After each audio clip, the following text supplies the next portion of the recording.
galera. Podcast Aula Extra no ar. Eu sou Rafael Petracioli, seu anfitrião, aquele que nunca deixa de estar por aqui, sem querer estar falando em relação a outros participantes. Eu não quero ficar denegando a imagem de ninguém. Tava com saudade de vocês, viu? Sejam bem-vindos a mais um episódio. Hoje a gente vai falar sobre atualização do Código Civil, especificamente na área de sucessões. E como é a especialidade dela, não poderia deixar de estar aqui. Deixaria de estar se fosse outras ocasiões, porque ela é assim, né? Doutora Evelira, tudo bem, Ive? Oi, Rafa, tudo bem? Eu estava com saudade dos nossos seguidores aqui no podcast. Porque Sim. nos outros lugares eu tenho... Você tem ido, né? Não tenho, não. Eu não sei mentir. Você sabe disso que eu não sei mentir. Mas eu também estava com saudade de você, viu? É porque se vacilar o RH, já bota na edição aqui, manda botar folha de ponta, assim, pá! Essa semana eu fiz uma postagem pedindo desculpa ao RH, você não viu, não? Não vi. Marquei o RH, falei, RH, desculpe, tem motivo, tem justa causa. Me deu um time. Tudo bem com você, né? Tudo. Indo. Agora. Enquanto não chegar essa defesa, você não vai ficar feliz, né? Então, Eu só estou esperando o dia 30 para poder dormir. é bom. Aí eu vou dormir, aí vou voltar aqui também. É pior que filho? Diga aí. Não sei, viu? É quase, né? Pau a pau, né? É porque filho, É um o trabalho parto de começa qualquer jeito, depois, né? né? É um E parto, aqui né? é um parto. Vai ter uma hora que a gente abandona, né? E não tem crime de abandono intelectual. Né? Senão eu seria denunciado. Galera, a gente está com a doutora Rita Bonelli aqui para falar sobre sucessões neste ponto, nesta questão das alterações do Código Civil que estão vindo por aí. Doutora Rita Bonelli, obrigado demais pelo tempo de poder estar aqui com a gente, viu? O agradecimento é meu, né? Então, Ive, muito obrigada pelo convite. Rafael também, vocês aí, né, da aula extra. Vamos bater esse papo aqui, né, sobre as atualizações das sucessões no Código Civil, como é que isso repercute nas nossas vidas, né? Às vezes a gente pensa que é algo tão distante, né? Mas, assim, a morte é um fato natural que acontece a todo momento, né? Olha a tragédia do Rio Grande do Sul agora, né? Várias pessoas que morreram, muitas estão desaparecidas e que provavelmente vão repercutir em óbitos também. Nós somos ainda herdeiros aí dessa tragédia que foi a Covid, né? 19, com mais de 700 mil mortos somente no Brasil. Então, vocês imaginem, né, o tanto de inventário represado, o tanto de demanda que está aí latente, né, para realmente... Então, é um nicho também da advocacia muito interessante, porque as pessoas hoje elas já pensam um pouco sobre a morte, porque a gente tem uma cultura, né, Rafael e Ive, de varrer a morte para debaixo do tapete. Vamos falar sobre o tema, né? É um tabu, Verdade. né? Então, a gente acha que a gente não vai morrer, a gente fica sempre adiando o que a gente quer fazer. E aí, quando esses episódios acontecem, dá uma sacudida na vida da gente, né? Então, por exemplo, a Associação dos Notários, dos Registradores do Brasil, notou esse movimento com a pandemia da Covid-19 em relação à questão dos testamentos, por exemplo. Então, houve realmente um aumento da curva na realização dos testamentos, porque quase ninguém fazia testamento no Brasil. Esse aí, né? né? Então, assim, fazer testamento, imagine só. Tinha um período que eu passava os meus alunos assim: chega em casa e pergunte ao seu pai, pergunte à sua mãe, né, se ele for fazer testamento, o que é que ele queria colocar. Aí os meninos falaram assim: professora, meu pai falou assim: meu filho, você está querendo antecipar a morte do seu pai. Eu parei, né? Parei de pedir, fazer essas tarefinhas para não causar maiores animosidades da família, né? Aí, já vou vacinando você desde o começo e a galera que está assistindo já me conhece, já sabe.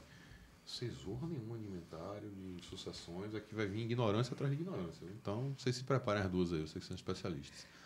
Mas a impressão que a gente que não é da área, que não milita, que não está dentro dessa realidade, é de que testamento, e aí eu imagino que isso seja também o pensamento da pessoa comum, o não jurista, digamos assim, que testamento é coisa de rico.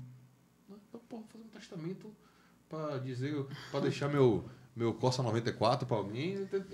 A imagem que a gente tem é essa, né? De um inventário e partilha que uma vez chegou, acho que era um desses núcleos de práticas jurídicas das faculdades, que era uma senhora que tinha falecido, deixou um terreno, salvo engano, o terreno não era um terreno muito valioso, e os herdeiros eram 16 sobrinhos. Era tipo assim.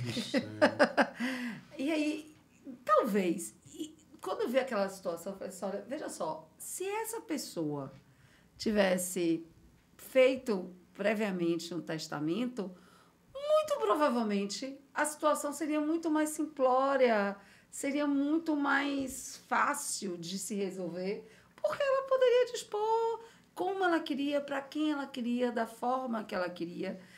Realmente, eu acho que o que afasta as pessoas da celebração do testamento é toda a questão cultural e social que volta da morte. Às vezes, as pessoas acham que o custo do testamento é muito maior, mas, diante dos arrastas para cima, dos planejamentos sucessórios e das holds familiares, eu acho que, às vezes, o testamento é um caminho viável e muito mais seguro para quem fica e para quem morre, no sentido de fazer valer a sua vontade. E né? evita treta, né? Uma parte, pelo menos. Ou não, né? A Rafael tocou numa questão interessante. Assim, é um mito falar a questão do testamento, né? Assim, tem vários mitos em torno do testamento. Então, assim, as pessoas acham que só rico faz testamento, porque fica na questão do imaginário popular, né, o testamento lido por aquele milionário que morreu na novela, no cinema, aquela cerimônia, né? E aí chama os herdeiros na biblioteca, no gabinete, né? Aí as pessoas todas arrumadas, sniff, porque tem dinheiro para receber, né? É diferente a morte de rico e a morte de pobre, é totalmente diferente. Totalmente. Então, assim, não, mas realmente são mitos. Então, por exemplo, Ive, você tocou na questão de que as pessoas acham que vai valer muito fazer um testamento. E talvez até por conta da questão das custas que envolve inventário. Então, na verdade, não. O testamento ele tem um custo fixo, o testamento público. Então, por exemplo, aqui na Bahia, custa pouco mais de R$600. Em São Paulo, quase R$2.000. E olha que antes da pandemia da Covid-19, custava 200 e poucos reais. Então, a lei da oferta e da procura, né? Então, primeiro, uma situação interessante que eu orientei uma vez. Uma senhora, ela tinha 10 filhos e ela só tinha uma casa. Tá? Na verdade, era uma casa que era um sobradinho, né? O puxadinho em cima, ela bateu a laje e aí fez embaixo. Mas ela tinha 2 filhas que precisavam bastante. E todos os outros filhos, os outros 8 filhos, eles todos tinham suas casas. Mas ela não tinha nenhuma dúvida de que eles iriam reivindicar a casa. Então, ela falou assim, o que eu posso fazer? Então, a questão da autonomia privada diante de uma trava que a gente tem no Brasil que se chama legítima. Então, o que é a legítima? A legítima é aquela porção de bens, metade do seu patrimônio. Se você tem hoje, né, pelo Código Civil atual, se você tem descendentes, ascendentes e cônjuges sobreviventes, você tem que deixar metade para eles. E aí, daqui a pouco, a gente já vai falar das mudanças logo mais, né? Então, assim, o Código Civil, com as atualizações, vem com o foco de desburocratizar os testamentos, torná-lo mais acessível. Então, a gente vai verificar isso aí. Então, por exemplo, assim, ó, a senhora faz o seguinte... Vai ali no cartório, um tabelionato de notas, foi no interior, inclusive, e a senhora foi antes da pandemia, então era relativamente barato até, e ela fez assim, então ela deixou metade do patrimônio para essas 2 filhas, que ela sabia que tinham mais necessidade, e acomodou, portanto, o desejo e a vontade dela. Então, assim, o mito de que custa muito caro, então isso tem que ser desmistificado. Então a gente tem que falar, tem que estar aqui, tem que estar, né, falando mais realmente sobre. E hoje, com acesso à informação, então eu acho que é mais uma democratização do conhecimento. Sim. Então a gente exerce esse papel também de responsabilidade social. Então é interessante. Uma outra situação. Os alunos sempre perguntam, eu tenho uma vizinha que ela não tem nem descendente, nem ascendente, nem cônjuge sobrevivente, nem companheiro. Ela tem apenas irmãos, uma, inclusive, irmã era advogada e tinha uma sobrinha. E ela amava essa sobrinha. Ela não criava a sobrinha como se fosse filha, não era filha socioafetiva, era sobrinha mesmo. Então, na ordem de vocação hereditária, a sobrinha estaria fora se ela não fizesse o testamento. Então, a irmã advogada, com uma má fé incrível, falou para ela que ela não poderia testar, que ela não poderia fazer o testamento dela porque os irmãos tinham prioridade. Então, eu tive que dar a informação correta para a minha aluna e falei assim, você tem a obrigação moral, você dá um jeito de chegar até essa senhora e dizer que ela pode ir ao tabelionato e testar sem falar nada para ninguém e ela pode deixar toda a casa para a sobrinha, porque sobrinha é colateral, assim como os irmãos. Então, quem tem só herdeiros colaterais, irmãos, tios, sobrinhos e primos, pode fazer o que quiser. Então, essa questão é uma questão interessante, né? E você tocou na questão da parentalidade socioafetiva, eu lembrei de um fato que o testamento, a gente sempre atrela as questões sucessórias principalmente a questões patrimoniais. Mas o testamento serve para você dispor sobre aspectos extrapatrimoniais. Então, imagine uma pessoa que tenha todas as amarras sociais e familiares para não reconhecer um filho em vida, você pode fazer o reconhecimento de filho no testamento. Aí é o causador de treta esse testamento. E não vai ser. Ainda Aí mais, não é o resolvedor de treta, não. Aí é o tretador. Ainda mais Ou quem mas tem resolve. 10 filhos, tipo assim, 10 filhos fora da família nuclear, né? Faz um testamento Rapaz. cerrado, secreto, que é melhor, né? Porque é tipo assim, é uma Aí bomba não que você vai deixar. testamento, é um Mas, de tretamento. fato, Ive falou também uma questão interessante, que é a acomodação dessas formações familiares, né? Então, você falou da questão da socioafetividade, nós temos a multiparentalidade, e vamos lembrar que é muito recente a tutela jurídica das famílias homoafetivas. Sim. Então, há um tempo em que as famílias homoafetivas não eram reconhecidas ainda juridicamente, né?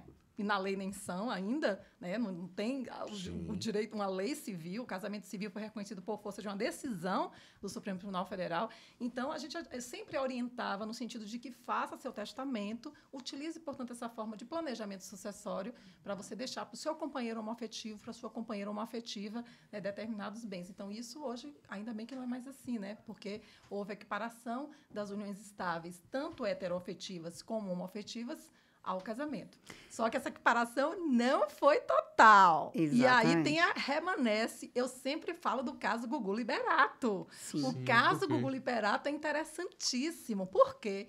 Porque ele vivia em união estável com Rosemira. Eles não eram casados. Então, a gente sabe, né, Rafa e Ive, que cônjuge só ostenta o status de cônjuge quem é casado. E o Eu costumo cônjuge- dizer assim, ó, quem junta com fé, casado não é. Isso é boa. Por que no interior não dizem quem junta com fé, casado é? Ou Quem eu junta conheço com o fé, contrário, eu conheço o casado não ditado é. assim, quem ama com fé, casado é. Mas dá na mesma coisa, dá no mesmo, né? A mesma linha de raciocínio. Então, o que foi que Gugu fez? Gugu, milionário, bilionário, na verdade, bilionário como ele era, ele teve acesso aos melhores advogados. Isso a gente não tem nenhuma dúvida, Claro. nenhuma dúvida. E a morte de Gugu aqui, para nós, foi algo muito besta, né? Muito bobo, né? Foi... Né? Enfim, Uma né? queda, Então, né? assim, é o que e que é o normal, a gente não espera e não tem que esperar, porque é um fato realmente natural, mas a gente não sabe exatamente, né, quando é que vem, da forma que vem, e tá aí é a coisa mais democrática da vida, é a morte. Verdade. E Não é certa. verdade? E certa. Então, Gugu, antes de morrer, ele tinha feito o testamento dele e deixou no testamento, toda a fortuna dele, todo o patrimônio dele, ele colocou em percentuais. Ele reservou a legítima dos 3 filhos, 50%, e, além disso, ainda dispôs de mais 25% para os filhos e mais de 25% para os sobrinhos, e nada para a Rosemiriam. Aí a pergunta que remanesce, né? A chamada vexata question, né? A questão que realmente vai atormentar. Companheiro, companheira, é ou não herdeiro necessário na atual conjuntura do direito civil brasileiro? Até porque a decisão do STF não fala sobre Não o fala. fato de ser herdeiro necessário ou não um companheiro. Perfeito. Fala na inconstitucionalidade do artigo 1790, mas não fala sobre a questão do herdeiro necessário, né? Perfeito, Ive. E a decisão do STF é muito clara, remete ao inciso 1 do 1829, ou Sim. seja, ao declarar inconstitucional o 1790, diz o Aplique-se seguinte, a ordem de aplique-se vocação. a ordem de vocação hereditária, inciso 1 do artigo 1829, ou seja, a concorrência sucessória do cônjuge com os descendentes vai ser estendida também aos companheiros nos mesmos moldes que o cônjuge concorrer, a depender do regime de bens, sobre a questão dos bens particulares, toda aquela situação complicadíssima que a gente vai tocar, como é que foi agora, né? Como é que está agora e como é que vai ser. Mas aí o que foi que aconteceu? Rosemiriam, ela foi excluída, né, da sucessão. E ela não teve direito à meação, porque eles viviam em separação de bens. Então, a separação Eu já ia perguntar da convencional. meação. Então, Ela não tinha meação. Zero. Então, nem meação, nem herança. E aí ela entrou com algumas ações, né? E a grande pergunta, mas não é possível. Logo, assim, de maneira, né, desavisada, atabalhoada, alguns assim falavam, não, mas ela é herdeira necessária, ela não pode ser excluída, porque, afinal de contas, o Supremo Tribunal Federal estendeu o status de herdeiro necessário também ao companheiro. Ledo engano. Uhum. Inclusive, o Instituto Brasileiro de Direito de Família, IBDFAM, que eu sou coordenadora científica aqui do IBDFAM Bahia. Fizeram um congresso. O congresso foi um Esse mês foi um espetáculo. espetáculo. Congresso com Maria Berenice Dias, Giselde Ronaca, né, Rolf Madaleno, Rodrigo da Cunha Pereira, gente da África também foi realmente muito bacana e a gente até conversou sobre essas questões, né? E Maria Berenice e Giselde Ironaca, elas participaram também da atualização do projeto, né? Faziam parte da comissão e a gente teve algumas confidências em relação a esse projeto. Pois bem, vamos voltar ao caso Gugu. Então, o STF, ele não fez menção ao artigo 1845, pessoal. O artigo 1845 é o que confere o status de herdeiro necessário ao Brasil. E é uma norma de interpretação restritiva. Ou seja, ela não pode ser estendida pelo intérprete. Ela depende de uma lei. Ou dependeria que o STF tivesse, portanto, feito menção. E o IBDFAN entrou com amicus curiae e entrou com embargo declaratório, pedindo que o STF dissesse, porque estava doido para esclarecer essa situação, né? Sim. E aí o STF, não há nada para declarar aqui, não tem nada contraditório, não tem nada... Eu só quis dizer aquilo mesmo. Eu só quis dizer aquilo e não fizemos referência ao companheiro como herdeiro necessário. Partidário dessa mesma opinião, Ana Luísa Maria Nevares, né, Rodrigo da Cunha Pereira... E como é que ficou isso, Rita? Porque se o STF disse que ela entraria na ordem da vocação, e tem outro artigo que diz que não, como é que ficou? Excelente pergunta. Eu fiz uma questão dessa na minha prova. Maldade não. Eu fiz uma questão dessa e os alunos ficaram Eu já assim, me batei. alguns que não prestaram muita atenção, eles patinaram nessa questão. Porque uma coisa é você dizer que o companheiro está na ordem de vocação hereditária, que ele não estava. O Código Civil teve um preconceito terrível com o companheiro, né? E, enfim, o membro de união estável, companheira. Então, uma coisa é dizer que agora não, agora você está na ordem de vocação hereditária. Sim. Outra coisa é dizer que você é herdeiro necessário. E não disse. Até porque é uma opção legislativa. No Código Civil 16, somente eram herdeiros necessários ascendentes e descendentes. O cônjuge não era. O cônjuge ingressou, agora já vai sair, já vou adiantar, já vou dar spoiler aqui, viu? O cônjuge sobrevivente não vai mais passar a ser herdeiro necessário. Então, aqueles que advogavam que o companheiro sobrevivente iria entrar junto com o cônjuge na ordem de vocação hereditária com a atualização do Código Civil, realmente erraram, porque os autores do projeto resolveram retirar. E outra coisa, viu? Que, por exemplo, Rafa, que é casada há muitos anos. Graças a Deus. E com a eu Santa também estou Marcela. fazendo hoje 25 anos de casada. Hoje? Bodas de prata. Por favor, fala o nome desse... Pois é, André Bonelli, Ó, exatamente. beijo, 25 professor anos. André. Parabéns, viu? Homem de Pois raça, viu? Que nem eu. Olha só. E aí, ainda assim, mesmo casamentos constituídos antes da pretensa alteração do Código Civil, porque quando vão ser alcançados pelas normas, alterações sucessórias, né? Porque o que disciplina a sucessão é a data da morte. Então, você só sabe se você é herdeiro necessário ou não no momento da abertura da sucessão. Ou seja, você que vem planejando o seu patrimônio, imagine um replanejamento total. Eu não sou da área, sou ignorante, mas, pelo amor de Deus, óbvio que a regra normal é que a lei do momento é que vai ter que reger a situação jurídica que se apresente, mas é o que você falou. E o que foi feito de um planejamento? Esquece. Vai ter que replanejar. Pois é, rapaz. Mas assim, você está falando... Aí eu entendo. Se o cara tiver tempo de replanejar, top. E se não tiver... Pois é. As situações dos caras que já estão aí na beira da morte. Fez todo um planejamento, chegou agora, mudou. Pá! Nada do que o cara planejou. Nada. Mas nós vamos ter um tempo de adaptação ainda um pouquinho, né? Então, também não é exatamente assim. A grande questão é que você já demora para fazer um planejamento. Utilizar uma das formas de planejamento sucessório, porque o testamento é apenas uma delas. Você falou até a questão da holding, né? Eu acho assim, uma fetichização em torno da holding. Também, arrasta para cima, você não viu? Que é isso? É esse termo que eu utilizo. E aí Rolf Madaleno, no Congresso, teve uma palestra excelente. Holding para quem? Gente, Dona Maria e seu João ficam brigando por um barraquinho ou por umas quinquilharias que estão dentro da casa que muitas vezes não são nem... a casa não é nem deles. Né? É um puxadinho que fez na casa da mãe, enfim, ou com mora de aluguel. Então, assim, a grande maioria da população brasileira tem realmente uma hipossuficiência, uma vulnerabilidade econômica e financeira, e a gente fica pensando em holding. Tudo bem, quem pode fazer holding, quem pode fazer uma empresa para controlar o seu patrimônio, é excelente, mas isso está muito distante da realidade da grande maioria. Mas é um traço nosso também, né? Todo brasileiro, ele sempre se considera 2 ou 3 classes sociais acima do que ele realmente é, essa é a verdade. para tudo. Seja para seus pensamentos filosóficos, para o que for. O cara olha um negócio desse no Instagram, o cara lá dizendo, você tem que planejar, porque você... Aí o cara tem lá uma kitnet com que ele tem uma esposa, um filho.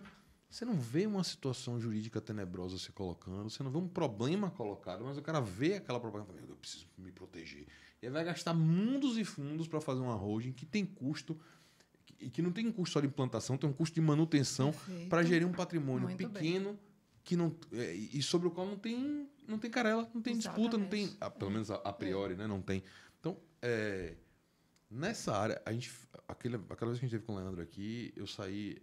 Esse é o problema de ser ignorante. A gente sai com mais dúvida do que entra. Porque a pessoa vai perguntando... Bom, né? Tem um lado positivo, que você fica interessado em aprender.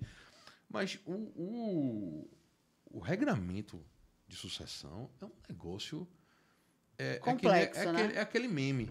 Rapaz, ser um profissional, não vá não. Porque é um dos ramos de vários do direito civil que claramente não dá para trabalhar, para atuar como advogado sem conhecimento muito específico. E uma especialização top, porque senão você vai arregaçar a vida dos outros. E sabe por quê também? Eu sempre falo em sala de aula que sucessões não é sucessões, ou sucessão não é sucessão. Sucessão é o mar do direito civil. Eu sempre falo isso. Para onde desembocam todos os rios. Então, não adianta. Para você saber muito bem sucessões, você tem que saber tudo direito civil lá. Sim. Então, você tem que saber, né, a questão de início e fim da personalidade jurídica, a questão de domicílio, você tem que saber da questão dos bens. E Pontes de Miranda dizia sempre que o que sustenta, né, o direito das sucessões, famílias e reais. Então, você tem que saber muito. E a família mudou muito, a configuração da família hoje em dia. Então, isso tem... E Boaventura de Souza Santos também fala que o direito é um desespero da sociedade. Então, tem que estar espelhado lá. E por isso que a gente vai falar da atualização do Código Civil nesse instante, porque a gente não se vê. As famílias brasileiras não se vêem. Vão continuar não se vendo ainda, né? Mas elas se tornam um pouco menos invisíveis, entendeu? Então, essa questão aí realmente da holding assim, se tornou um nicho, a galinha de ouro. A gente tem que ter muito cuidado, né? Vocês aí que estão começando a vida profissional de vocês, ou vocês que querem fazer uma transição de carreira, de área, enfim, que isso é muito interessante hoje em dia também, né? A gente é muito múltiplo e a vida é muito dinâmica, né? Então, de repente, quer migrar para esse ramo. Mas eu acho que vale para todos os ramos. A gente tem que ter muito cuidado com o que a gente vê na internet. Então, eu morro de medo dos coaches jurídicos. Realmente, a gente tem que saber. Eu tenho falado muito disso. Eu tenho falado muito disso. E assim, ó... Coaches em geral. Eu vou além de você. Coaches em geral. Não gosto de vocês. A gente está puxando aqui para uma sardinha. Não assista, não. São coisas terríveis. Aí, o dia desse, eu estava vendo, falando de sucessões, uma mulher com a cara mais lisa do mundo, como a gente diz aqui na Bahia, dizendo, agora a Suzane von Richthofen está livre, agora ela teve um filho, e agora o filho dela vai ter direito à herança dos pais que ela matou. Gente, nasceu agora. Gente. Os pais morreram há mais de 20... Quantos anos que morreram? Mas é um nível não de sabe nem o que é essa declaração com ar de autoridade. É incrível realmente isso. Então é isso, pessoal. A gente da tem, retórica. A pessoa fala uma besteira com a cara mais limpa, imponente do mundo, bem vestido, com a cara séria. Sim. Rapaz, você até pensa, pastor, eu tô errado, velho. Claro. Não é possível. Eu repenso, conferir aqui. Eu fico pensando, Rafael, eu juro para você, assim, Jesus, será que mudou alguma coisa? Eu não estou sabendo. É terrível, né? É imposição de autoridade isso aí, meu amigo. Isso verdade. Chama-se marketing. Então, essas questões são questões realmente que estão muito presentes na vida da gente, né? Então, assim, as questões de direito civil de uma maneira geral e as questões de direito sucessório de uma forma geral também. Então, é interessante que você se assenhore, porque a todo momento realmente a morte acontece e é um momento delicado, né? Que a gente não está preparado. Você tem uma ideia? Meu pai morreu tem 2 anos, eu sei que o seu recentemente meu pai também está sempre aqui no coração da gente. E eu sou advogada do inventário, isso é triste. O inventário está parado. Eu sou advogada do inventário também de meu pai. Sabe? É terrível, né? Terrível. A salvação é que é inventário extrajudicial, todo mundo tranca, mas ainda assim, aí está lá parado. Aí eu vou lá, conheço a dona do cartório, deixa quietinho aí, né? Porque inventário é assim também tem que ter essa malícia aí, você que advoga e tal. Então, se a gente quiser botar para andar, a gente anda no extrajudicial. Se a gente quiser que deixe quietinho, a gente segura um pouquinho. É interessante. Então, realmente, gente... Rita, e aí, falando... Eu ia falar esse exemplo. E é difícil você, mesmo para quem sabe direito das sucessões, eu fui no cartório para começar a dar andamento no inventário de meu pai. Meus pais são separados, de fato, desde 97. Problemaço. Faça a conta aí, 97. Misericórdia, quase 30 anos. 30 anos, quase 30 anos, né? E aí eu cheguei e falei assim... Aí ela falou assim... 27 anos. Você pode me dar a documentação do cônjuge sobrevivente? Eu falei assim... Cônjuge não tem, são separados de fato. Porque o Código Civil expressamente diz...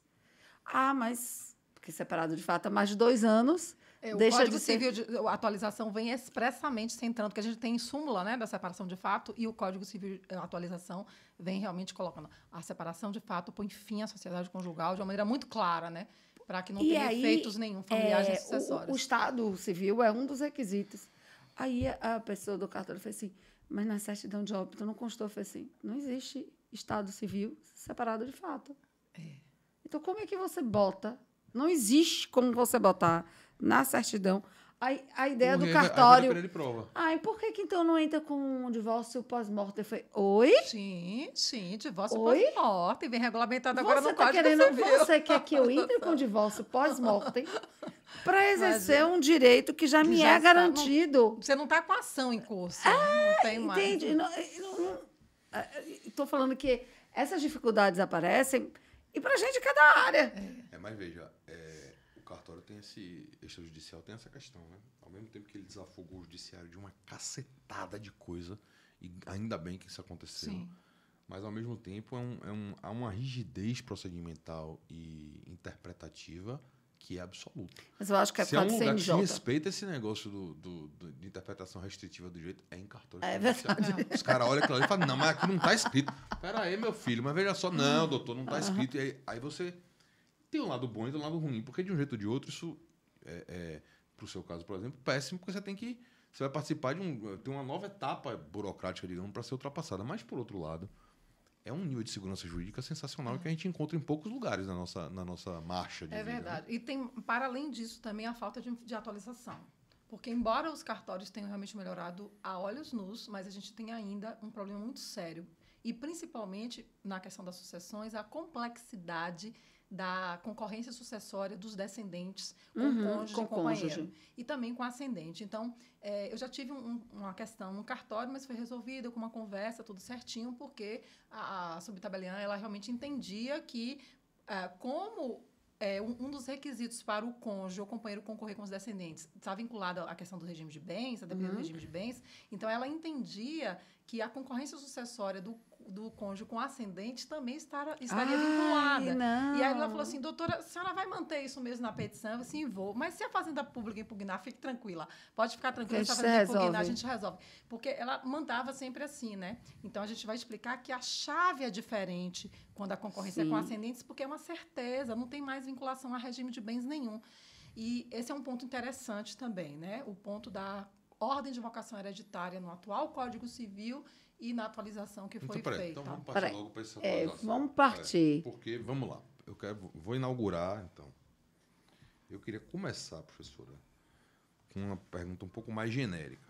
Porque, normalmente, o que a gente vê em vários ramos do direito é que uma boa parte das atualizações legislativas, as mudanças que a gente tem no ordenamento trazidas pelo Poder Legislativo, elas costumam ser respostas às movimentações jurisprudenciais do Poder Judiciário. Então, você tem ali uma norma que não estava suficientemente clara, ou estava na visão deles, do Judiciário foi outra visão, aí você vai tendo essa adequação. Um vai atuando de um lado, o outro do outro, obviamente, cada um respeitando o seu quadrado onde tem que trabalhar, mas o ponto aqui não se pode negar que uma alteração legislativa ela costuma, se não responder, mas se adequar ao que uma jurisprudência vem se consolidando. Então, o cara chega e fala, o assunto X estava mal resolvido no artigo tal, e a gente viu que agora, lá no STJ, está pacificado há não sei quantos anos que o certo é isso, isso, isso, isso.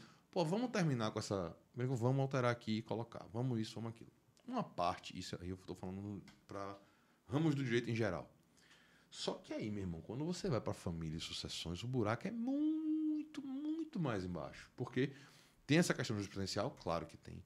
Mas você tem, talvez, em família e sucessões, outros ramos podem até ser parecidos, mas acho que esses dois são campeões, são onde as alterações da vida real acontecem com a maior celeridade e a revelia de quem quer que seja. As coisas simplesmente acontecem. e vão acontecendo e o direito tem que correr atrás do prejuízo. Pô, o mundo agora não está mais assim, como é que eu faço? Tal. Por outro lado, a gente tem um processo legislativo extremamente lento, dificultoso, diferente de quando o judiciário resolve... Não, vou dar um ponto final na questão, que ele, uma decisão ele resolve aqui. O legislativo, debate, enfim. A pergunta, então, mais geral, é no sentido de o quanto dessas alterações que querem fazer no Código Civil são respostas em tom mais de briga com o judiciário e o quanto são confirmações de jurisprudências que já estavam se consolidando. Excelentes ponderações, porque é interessante, né, que o agir diuturno, né, dos juízes e das juízas vai fazendo realmente esse trabalho de criação do direito. É inegável. Nós não somos mais aquele país rigidamente de civil law. Então, a jurisprudência diz o direito hoje em dia. Basta ir para o STJ, a gente vê o direito de forma mais latente, mais vivo, né? O que a doutrina italiana chama de aggiornamento. Então, vai fazer essa atualização diária. E essa questão desse processo de mudança, realmente, do ponto de vista legislativo, demora muito mais. A gente sabe disso, né? Que o direito é o último reboque aí no trem da história, o último vagão no trem da história. E, do ponto de vista da atualização do Código Civil, eu acho interessante porque alguns pontos você tem essa sedimentação do que a jurisprudência já tem batido o martelo, mas, por outro lado, Rafa e Ive, a gente tem verdadeiras mudanças mesmo, totalmente inesperadas. Então, em relação à exclusão do herdeiro necessário, por exemplo, né, o cônjuge sobrevivente ele passa a não ser mais herdeiro necessário. Então, nenhum julgado falava sobre isso. Sim. Então, é algo totalmente diferente. Era inquestionável. E, assim, a dúvida que se tinha, ou o desejo que se tinha, que se revelava até como assim, uma tendência em vias de consolidação, seria a inserção do companheiro ou da companheira de união estável, como também adquirindo o status de herdeiro necessário. Uma evolução. Virou para o outro lado. E aí se pergunta justamente, né? Seria um retrocesso, né? Do ponto de que a herança é um direito constitucional, né? Um direito fundamental, e também a Constituição garantido, e a Constituição também fala da questão da proibição a vedação do retrocesso. Então nós temos algumas perguntas para fazer aí sobre essa exclusão do cônjuge sobrevivente. Será que essa exclusão ela foi feita justamente para não meter a mão na cumbuca da união estável?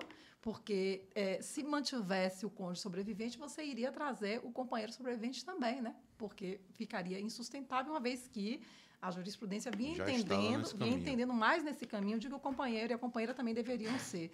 Então, essa foi uma surpresa, por exemplo, né?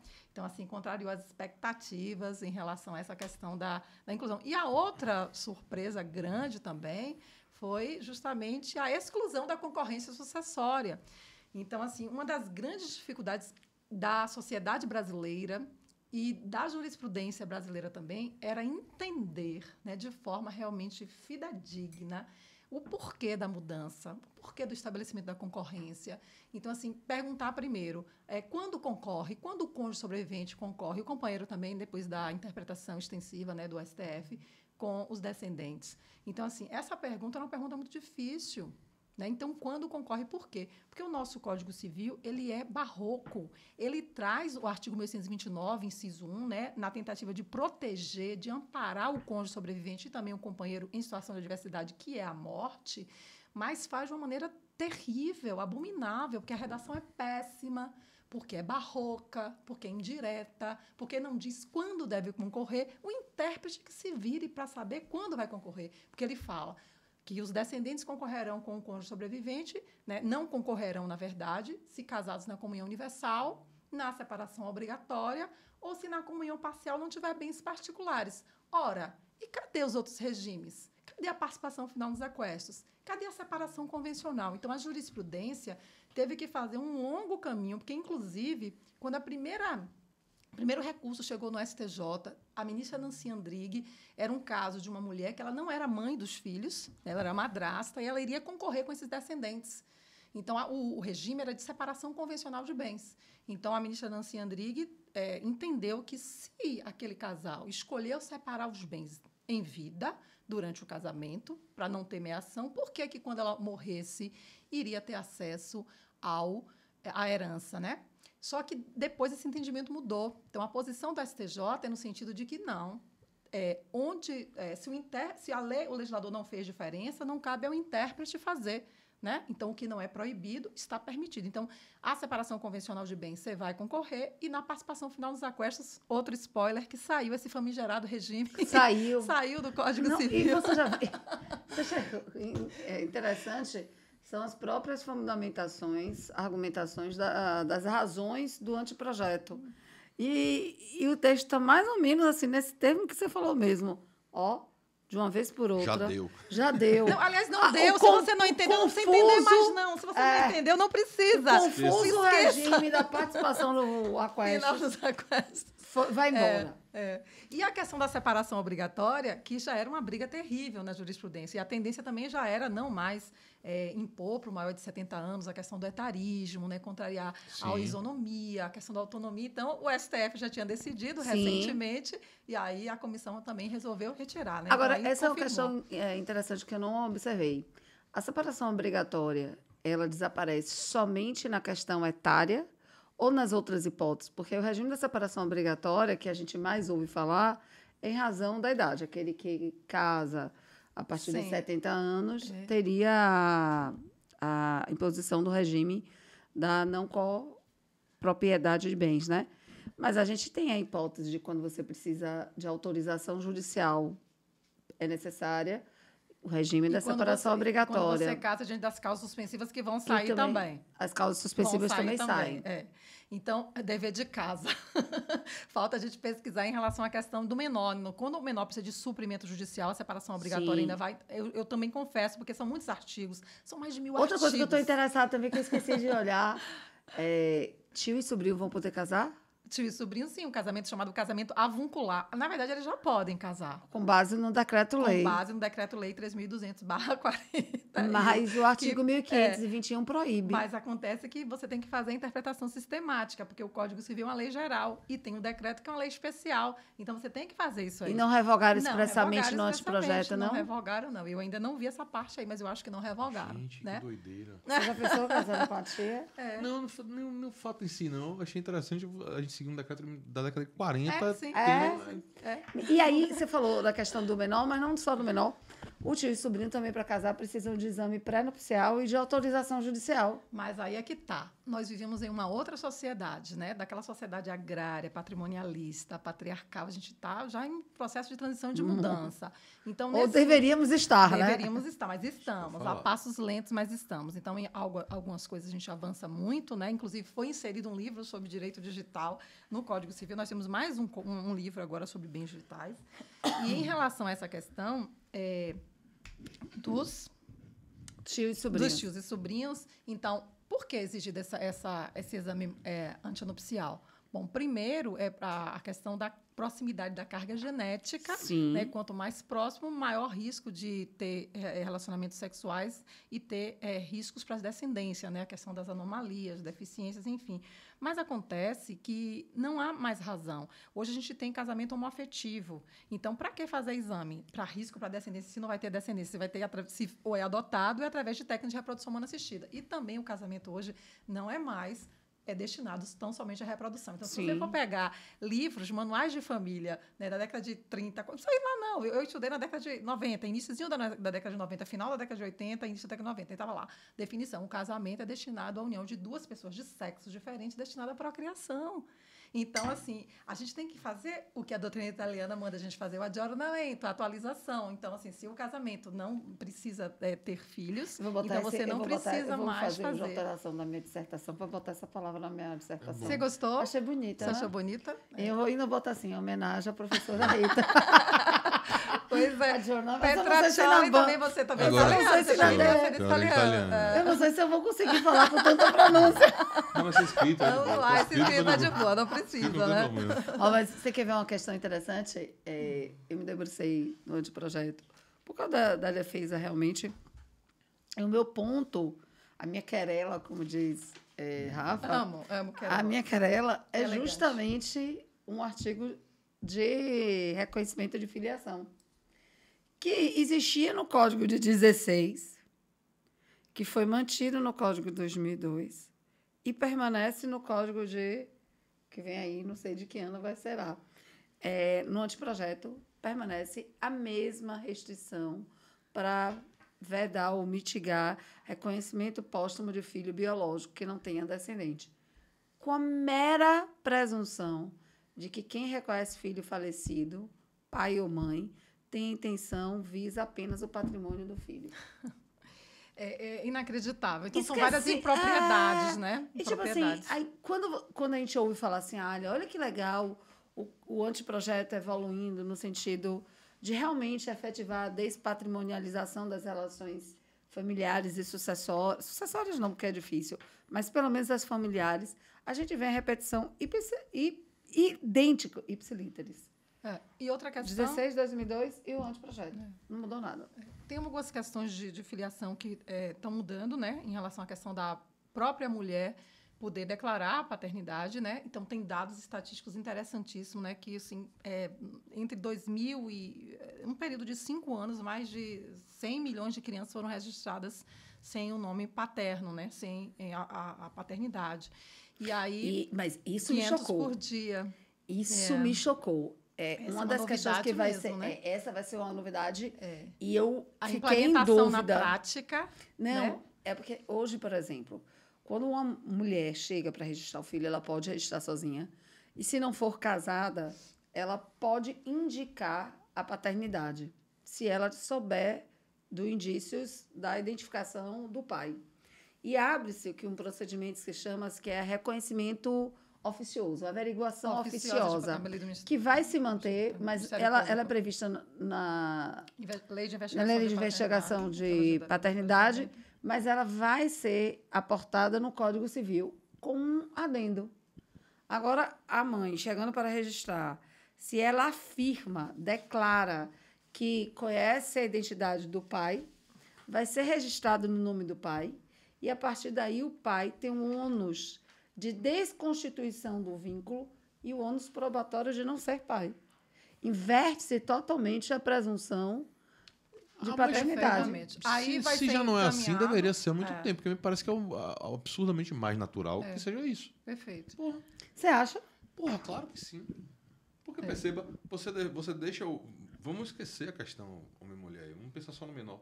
Você deixa o menor sem uma parte da filiação, enquanto aquilo é discutido? Perfeito. Fica sem alimentos, fica sem Nada, identificação de jeito nenhum. paterna, identidade porque tem paterna, né? alimentos mas pode Cerveja. ficar. Bota o Sim, nome lá, meu amigo. Discuta depois. Discuta Prove depois. que não é depois. Até porque hoje em dia, vamos combinar, não tem nenhuma dificuldade probatória. Nem. Você não precisa ter indício de paternidade, não. Você viu? tem disso. Basta a declaração da mãe.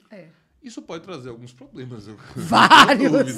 Alguns? Algumas pessoas podem ser pegas de surpresa nessa brincadeira aí, mas... ainda Vários assim, problemas. Eu acho que faz muito mais sentido que seja Mas dessa tem um maneira. procedimentozinho, também não é assim tão automático, né? Então, aí Não, vai indicar, se souber... Tem tudo intervenção do sim, Ministério Público. O tabelião o oficial, do Registro Civil vai encaminhar para o juiz, aí vai ter uma nova citação, né? Então, aí diante da inércia do suposto Esse notificado pai, aí sim que vai... Perfeitamente. Então, tem um mínimo de cuidado, né? Verdade. Agora, a questão da filiação também, enfim, até que enfim, de maneira tímida, mas tudo bem, a reprodução assistida pós-mortem, né? E a questão as técnicas de reprodução assistida que eram tratadas de maneira muito parca ali no Código Civil, na parte de presunção de paternidade, Sim, só, né? Somente. Então, agora já traz também a possibilidade da E na substituição fideicomissária também se tratava, né? Exatamente. Então, agora você já pode, né, a reprodução assistida pós-mortem, fazer o reconhecimento, desde que o filho nasça até 5 anos após a morte. Aí tem isso.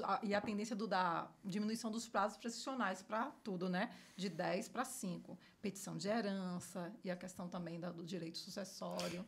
Agora, essa é uma questão, porque hoje é uma discussão, uma querela, eu gosto da querela, que a gente tem, como não há regulamentação sobre a possibilidade da reprodução assistida pós-mortem, e a gente trabalha com as normas que existem pré-determinadas para as questões de presunção e a regulamentação, normatização do Conselho Federal de Medicina, uma das coisas que eu vi que o anteprojeto, ele vai dizer que desatrela a noção do reconhecimento ao prazo de petição de herança. É isso mesmo? Sim.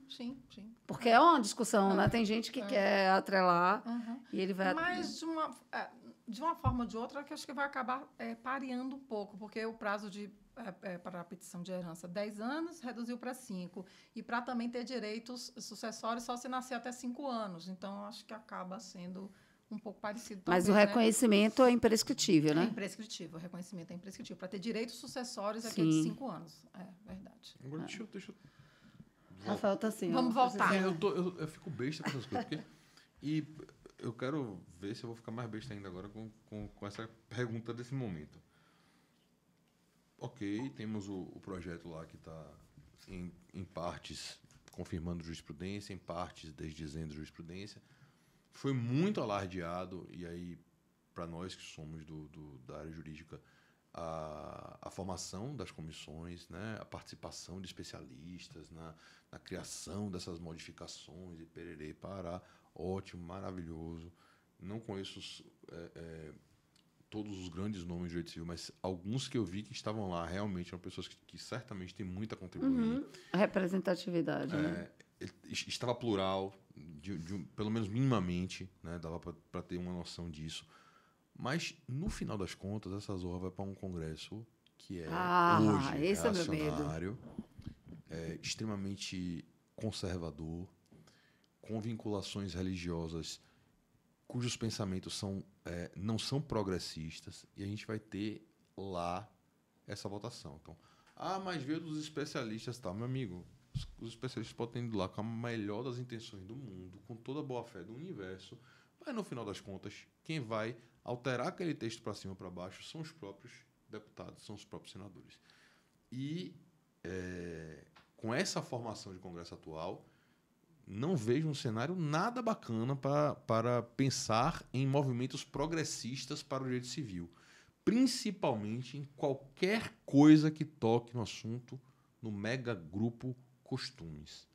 Isso vai ser um perrengue. Não sei como é que isso vai terminar, mas vai ser um perrengue, não tenho dúvida nenhuma. Para mim, e aí eu queria que você analisasse isso, professora, só o fato de você excluir o cônjuge da herança, como você acabou de falar aqui, né? O cônjuge não vai mais ser herdeiro necessário. Não, né? herdeiro necessário. Ele não vai mais ser...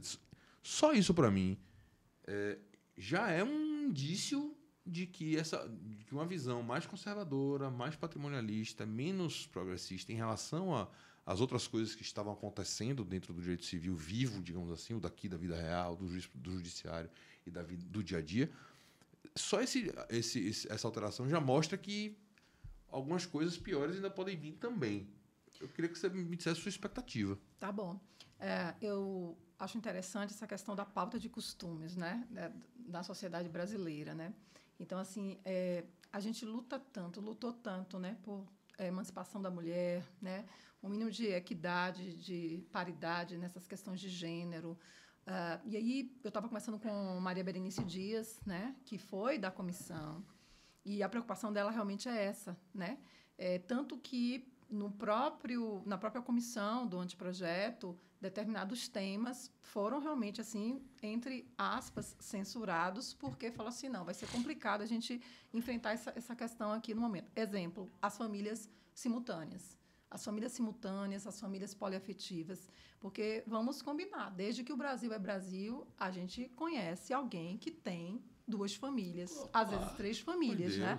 E, normalmente, a repercussão negativa é ainda para a mulher, por conta da vulnerabilidade, por conta da hipossuficiência. Então, assim, você se liga a alguém e ainda... Eu não vou nem falar da questão do casamento para a gente não entrar na polêmica da pauta dos costumes em relação à monogamia, né? Nem vou entrar na questão do casamento como uma relação paralela. Vou entrar na própria questão da união estável, que fica, assim, algo, entre aspas, mais simples de a gente compreender. Então, a união estável não tem, em regra, um requisito formal em relação à sua Constituição. Se você quiser optar em fazer um contrato de convivência, né, e registrar, tudo bem, mas, na maioria das vezes, você junta as escovas de dente e acaba morando, e vai morando, e vai morando. E a maioria da população brasileira não é formada por família casamentária. Esse é um dado sociológico e antropológico muito interessante. A maior parte das famílias brasileiras é formada por famílias informais. Então, se você for pegar, por exemplo, Melri Del Priore, historiadora fantástica, então ela tem vários livros sobre essa questão da formação das famílias no Brasil, no tempo do Brasil colônia, no tempo do Império, início da República. Então, só Dom Pedro tinha mais de 20 e tantas amantes catalogadas. A gente não precisa ir tão longe, a gente vai para Jorge Amado. E a gente vai, portanto, aí para os senhores de Cacau, a gente vai para Gilberto Freire, da questão dos senhores de engenho. E a gente vai verificar como é que essa questão é colocada. Então, assim, uma vez eu fui fazer... até conversei com a senhora Maria Berenice Dias sobre essa questão também da poliafetividade, porque uma vez a gente participou de um congresso em que eu fui falar sobre o poliamor e fui falar sobre as famílias simultâneas também. Então, assim, teve um julgado interessante que eu fiz uma crítica, porque... um homem conviveu durante muito tempo com uma mulher e com outra mulher também. E, no final, quando ele morreu, foi estipulado uma espécie de triação, né? E atingindo o patrimônio da mulher, que, na verdade, ela nem sabia, não era o que se chama de união estável consentida de boa-fé. Então, assim, eu acho o seguinte, é uma opinião minha, Rita, né? Enquanto você não regulamentar, impor algum tipo de... pecúnia mesmo, de consequência econômica. Eu não estou dizendo que a mulher não trai, a mulher trai também, mas normalmente, ou então eu moro em outra sociedade diferente de vocês, mas normalmente quem a gente conhece que monta casa, teuda e manteuda de Jorge Amado, é o homem. Né? E, assim, às vezes ele tem 2, 3 mulheres e, quando ele se separa, não tem absolutamente nenhum tipo de consequência jurídica. Então, aquela mulher que muitas vezes, né, não trabalha, porque se dedicou, teve 4 ou 5 filhos, que muitas vezes esse homem dizia que era para ela não trabalhar, porque ela tinha que ficar em casa, porque a mulher dele não trabalhava. Isso existe hoje, e independe de nível social, como existe? Independe de formação acadêmica. Eu conheço, inclusive, uma pessoa que tem mestrado, né, que tem formação superior e cai nessa cilada, porque, na verdade, é uma questão estrutural. Né? Nós, mulheres, ainda temos essa questão.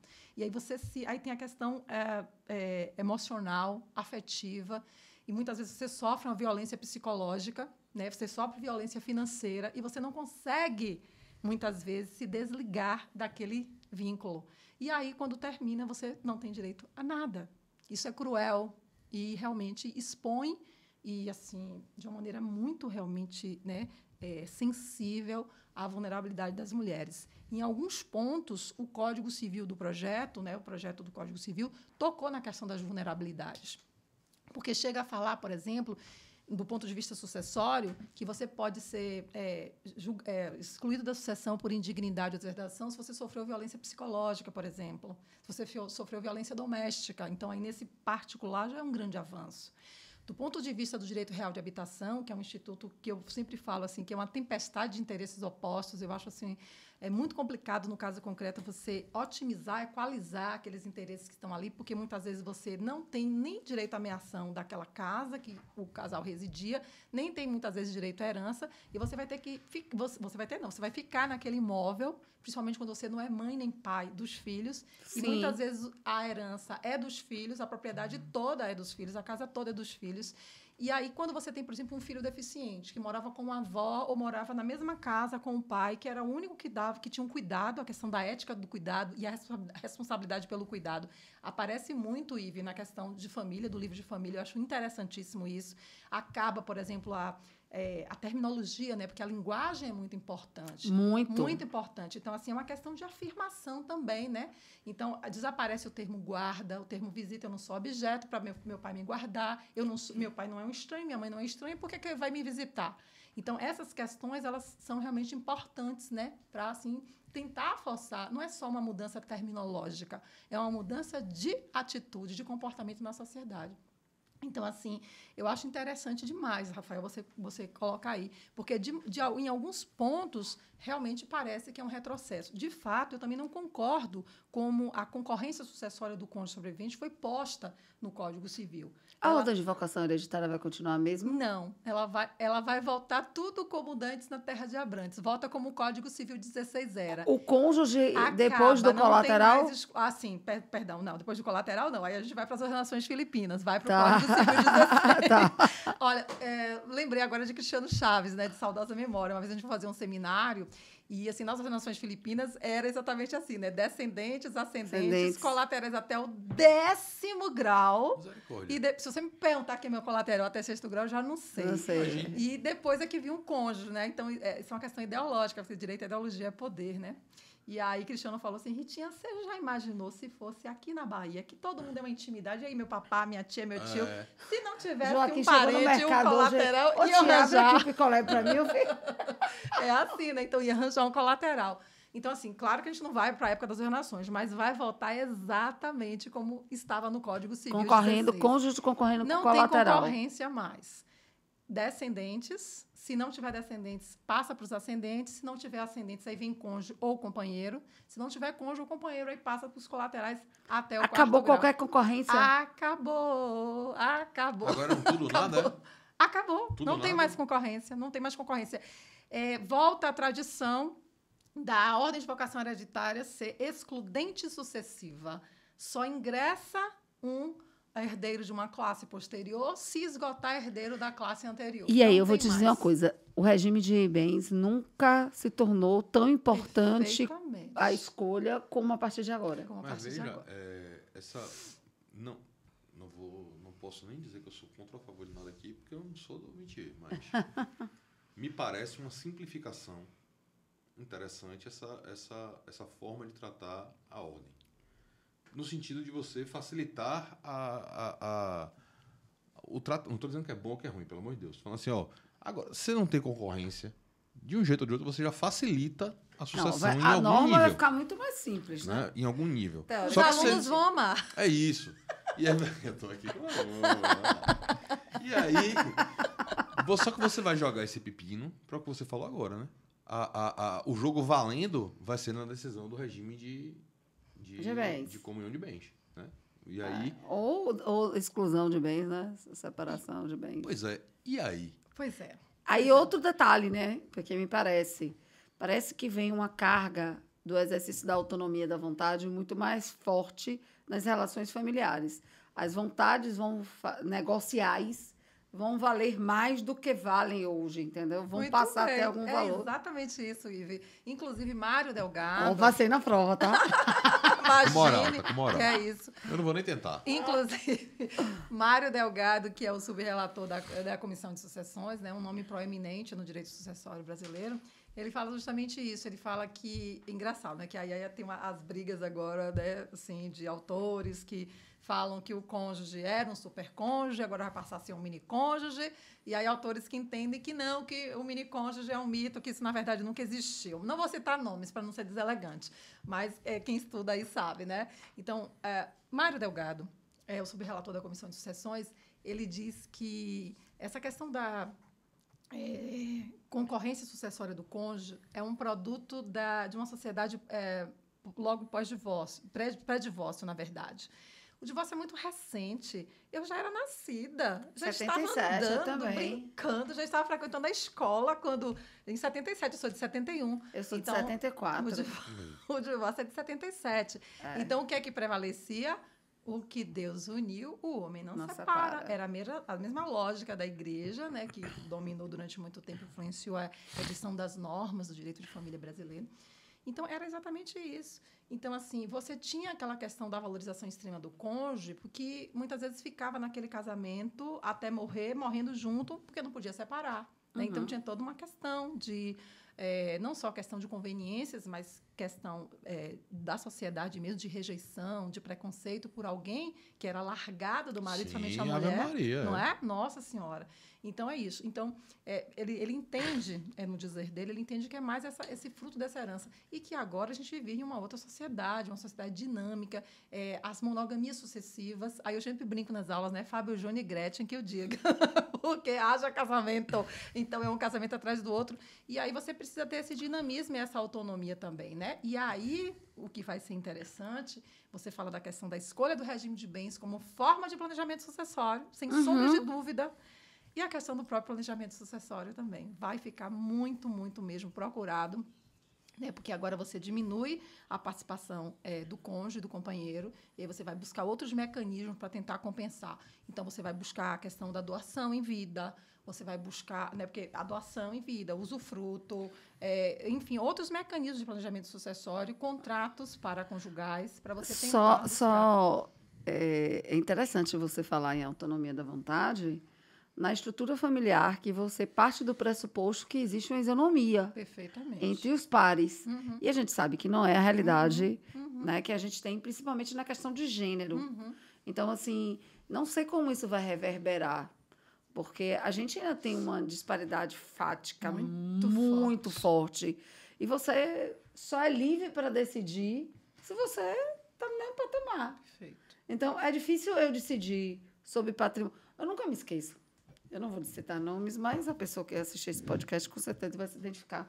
Certa vez em sala de aula, eu dizendo assim, o meu encantamento com a separação voluntária de bens, assim, as partes entenderem que ela pode, né, negociar a questão patrimonial. E aí uma aluna muito encantada com a minha fala levantou e fez assim, sou casada no regime de separação total de bens. Eu falei, ai, que legal! Aí ela falou assim, pois é. Eu falei, você casou agora? Não, na verdade, eu tenho uma relação de 30 anos. Aí eu falei, oi? E aí meu marido me pediu em casamento. Eu falei, oi? Olha o golpe. E aí eu falei, e aí, como fraude foi? se desenhando na sua frente. Assim.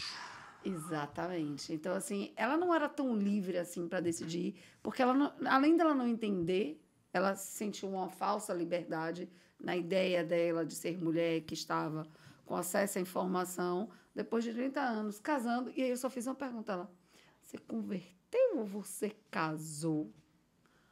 Aí ela fez assim, eu converti. Eu falei, oi. Isso há muitos anos atrás.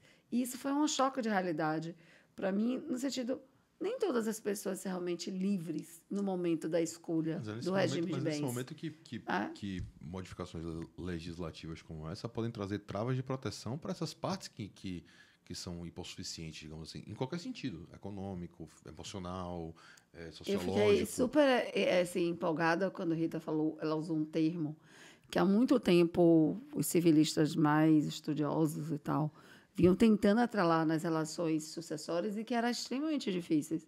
É a vulnerabilidade. A vulnerabilidade é um termo já abarcado pelo direito de família. A gente usa muito essa noção do vulnerável para situações familiaristas, mas não era uma situação, um termo utilizado nas questões sucessórias.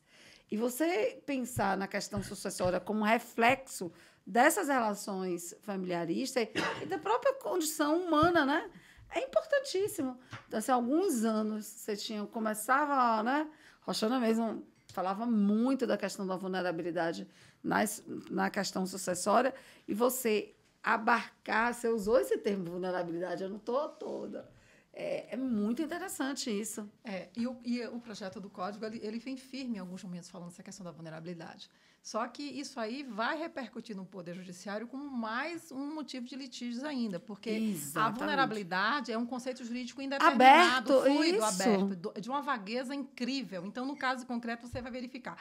Tem uma figura, não sei se vocês já viram assim, né, que tem um senhor sentado no ônibus. Aí tem uma gestante em pé, aí tem uma senhorinha em pé, tem um homem com a muleta em pé e tem um outro lá todo esbagaçado em pé. Aí eu falo... Todo esbagaçado é massa. Todo esbagaçado. Bem nosso, né? Bem baiano. Eu sou do interior de todo barreado. Sou Tabaroa de Jacobina, a gente tem que... As raízes, né? Então, para além da vulnerabilidade, Iva e Rafael, a gente tem ainda agora uma nova dimensão, foi justamente a objeto da minha palestra no Congresso, a questão das hipervulnerabilidades. Então, a mulher, todos nós somos vulneráveis, segundo Hannah Arendt, pela própria condição humana. Mas certas pessoas têm capas de vulnerabilidade. Isso vem da bioética, um aporte bioético interessante que eu trago agora nas minhas aulas de família e sucessões e nos meus escritos também. Tem uma autora argentina chamada Florence Luna, que ela fala dessa questão das capas da vulnerabilidade. Então, no caso concreto, tem que entender quem é o mais vulnerável naquele momento. Porque a vulnerabilidade ela pode ser entendida como característica, como condição, enfim, mas no caso concreto. Então, teve uma decisão belíssima do Hoje eu vou pedir referência quando acabar aqui, viu? Que eu preciso botar isso aí no meu texto. Teve uma tá decisão, né? uma decisão belíssima. Você Desempimenta nos olhos dos outros é refresco. Você não escreva mais nada, você Adoro. fique quieta. Acabou. Porque aquele velho chavão, né? Dissertação e tese a gente entrega, a gente não acaba. Não é verdade? Então, por favor, viu, Ive? Por favor. E aí, então, eu acho muito interessante esse aporte teórico da bioética, porque vai falar das capas de vulnerabilidade. Você fala em capas, professora, é no sentido de que uma pessoa pode ter mais de uma vulnerabilidade para ser avaliada em comparação com as outras? Em comparação com as outras, exatamente.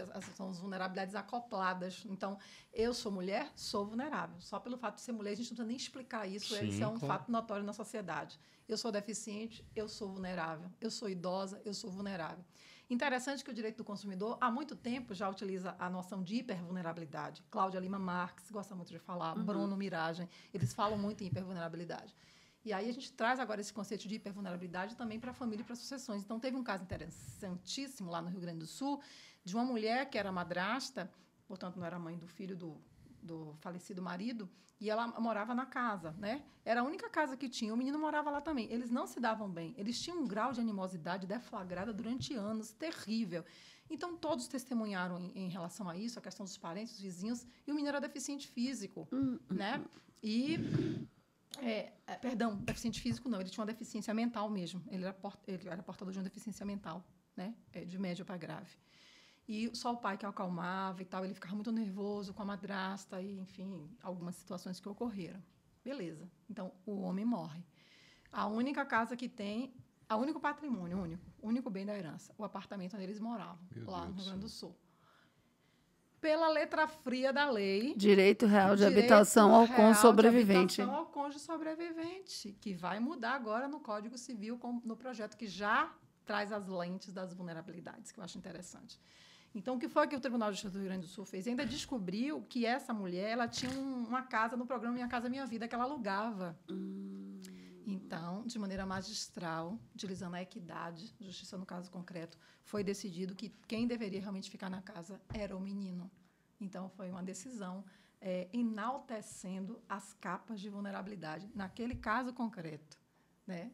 Quem era mais vulnerável era o menino deficiente. É belíssimo. O direito é lindo, né? Não se desdisse que a mulher era vulnerável, só que a outra parte era mais vulnerável do que ela. Essa discussão tem muito pano para manga, viu, velho? Porque você vai para caminhos aí que podem levar a determinadas evoluções. Aí, uma parte da sua fala anterior é o que eu estou tentando puxar aqui. Isso não vai acontecer no âmbito da lei. Isso vai acontecer lá no âmbito do judiciário. Por mais que queiram colocar na lei, não tem como isso ser colocado. Nenhuma lei consegue abarcar todos os casos concretos quando ela é feita, né? Isso é uma série perfeita. A vida é muito mais plena de possibilidades do que qualquer norma jurídica, eu falo sempre assim. E quando você vai usar um signo tão aberto quanto vulnerabilidade, isso fica ainda mais latente. Então, o cara lá no máximo vai conseguir colocar um indicativo. Olha, vamos fazer assim, assado, mas a análise vai ficar na hora do Poder Judiciário. E é interessante você trazer novos aportes teóricos, né? E a questão da interdisciplinaridade é fundamental. Então, de que maneira que a bioética vai ajudar, por exemplo, o direito de família e o direito das sucessões, né? Assim, é muito bacana, é muito lindo. E aí você produz decisões mais justas, mais equitativas. Essa do Tribunal de Justiça do Rio Grande do Sul mesmo, ela foi fantástica, sem nem citar a hipervulnerabilidade, sem citar as capas, mas no seu âmago, na sua essência, a gente consegue ler isso quando vê todo julgado. É bem interessante. E também o direito real de habitação, embora traga novidades no projeto do Código Civil, que contemple vulnerabilidade, como a gente já falou, mas tem algumas questões que vão provocar muita discussão no caso concreto, muita discussão. Por exemplo, toda a entidade familiar, todo o remanescente da família, quem vivia na casa, vai continuar vivendo. Gente, vai ser uma confusão no caso concreto. Não, vai ser um par de Você volta à questão do domínio pleno ou não. Aí, quer dizer, assim, é complicado. E aí fala também que, por exemplo, aí uma sogra pode ter direito. Ah, que desgraça. Polêmico. Leva a sogra pra casa. Polêmico aí. Eu brinquei assim. Polêmicas Quem chegando me conhece aí. sabe que eu sou muito brincalhona. Então, assim, polêmicas realmente no caso concreto. E, assim, o filho capaz não pode. Quer dizer, meu filho tem 26 anos, começando a vida está cada vez mais difícil, né? Para vocês que começam agora, não está fácil, concorrência terrível, né? Na área do direito, então, aí o mercado abarrotado. E aí tá começando a vida, não teve condições de sair de casa ainda. Aí eu morro e aí ele vai ter que sair da minha casa. Alguns conceitos jurídicos estão extremamente prejudicados com a evolução geral da sociedade, mas principalmente com a questão da evolução de expectativa de vida, por exemplo. Então, essa questão que você falou. Primeiro, meu filho tem 26 anos, velho. Uma pessoa de 26 anos hoje, uma pessoa de 26 anos há 50 anos atrás. 26 anos. 26 anos há 50 anos atrás era um idoso. Já devia estar com 3, 4 filhos, casou 16 casamento. anos. É o equivalente ao adolescente. Já está todo enrugado, acabado. Não, o cara de 26 anos hoje... É o adolescente. Essa maioria moram com os pais. É a adolescência tardia, né? Depende, né? Quando você vai para a sucessão... Eu estava conversando isso recentemente com um amigo em comum seu. Falando, velho... A gente usa muito a expressão herdeiro, né, entre nós. Ah, não, fulano tem vida boa que fulano é herdeiro. Só que, meu irmão, a galera agora demora pra herdar. E mais herdar como era no passado, não. O cara não herdava com 40, 45. Hoje em dia, os pais estão vivendo até na 80, 90, 100. O cara tá herdando depois de velho. Então, há uma mudança de dinâmica que até essas discussões de prática lá na frente vão ser muito diferentes. Aí, alguns institutos como esse que você trouxe agora, talvez passe a ter uma relevância que eles nunca tiveram, porque vão tratar de pessoas que não estavam sob o seu manto, digamos assim. Né? Um direito real de habitação desse, por exemplo. Daqui a 20, 30 anos, isso pode ter uma relevância de discussão gigantesca, porque você vai ter uma pessoa que morre e deixa 3 filhos, todos idosos, por exemplo. 3 filhos com mais de 60 anos. Exatamente. E aí? Então, são discussões que vão vir por conta de uma questão de melhoria de qualidade de vida e tudo mais, e que aí... É uma opinião minha. Eu nesse ponto, eu sou não vou dizer radical, não, mas quase. Eu não vejo salvação no legislativo. Não vejo. A salvação está no judiciário. Essas adequações não servem para o legislativo. Tudo que está aqui, e eu já vi alguns exemplos disso em outros ramos do direito, é porque em civil, que você abarca família e sucessões, por exemplo, isso é mais sensível. Mas muita coisa que vai vir daqui, depois de passar pelo Congresso para ser aprovado de fato, porque, volto a dizer, o que os especialistas estão fazendo é o melhor possível dentro de uma visão teórica, jurídica, e de quem conhece a prática e está querendo colocar o que é melhor ali. Isso não tem nada a ver com o que é feito no Congresso Nacional. O que é feito dentro do Congresso Nacional são outros 500.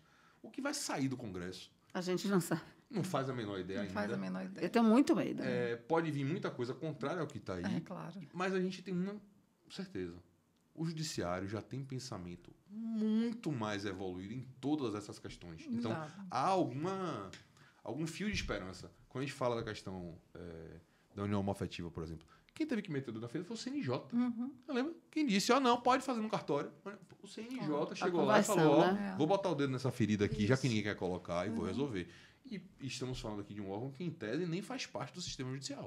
Ele é extra, né? Está fora como órgão de controle. Então, a minha esperança nesses pontos daí residem cá no judiciário. E aí eu queria, no bojo dessa quase pergunta, fazer igual a Freire pergunta palestra,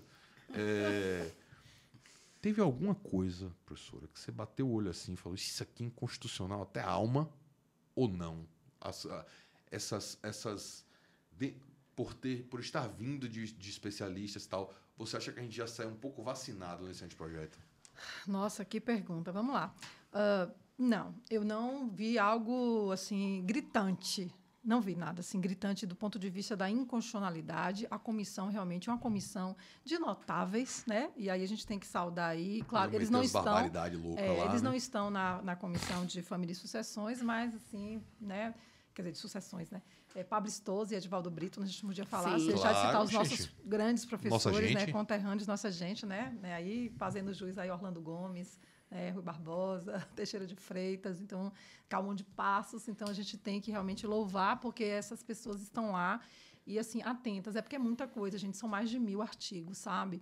E assim na própria comissão de família e sucessões, né? Rosa Neri, né? Maria Berenice, Gisela Deronaca, Mário Delgado.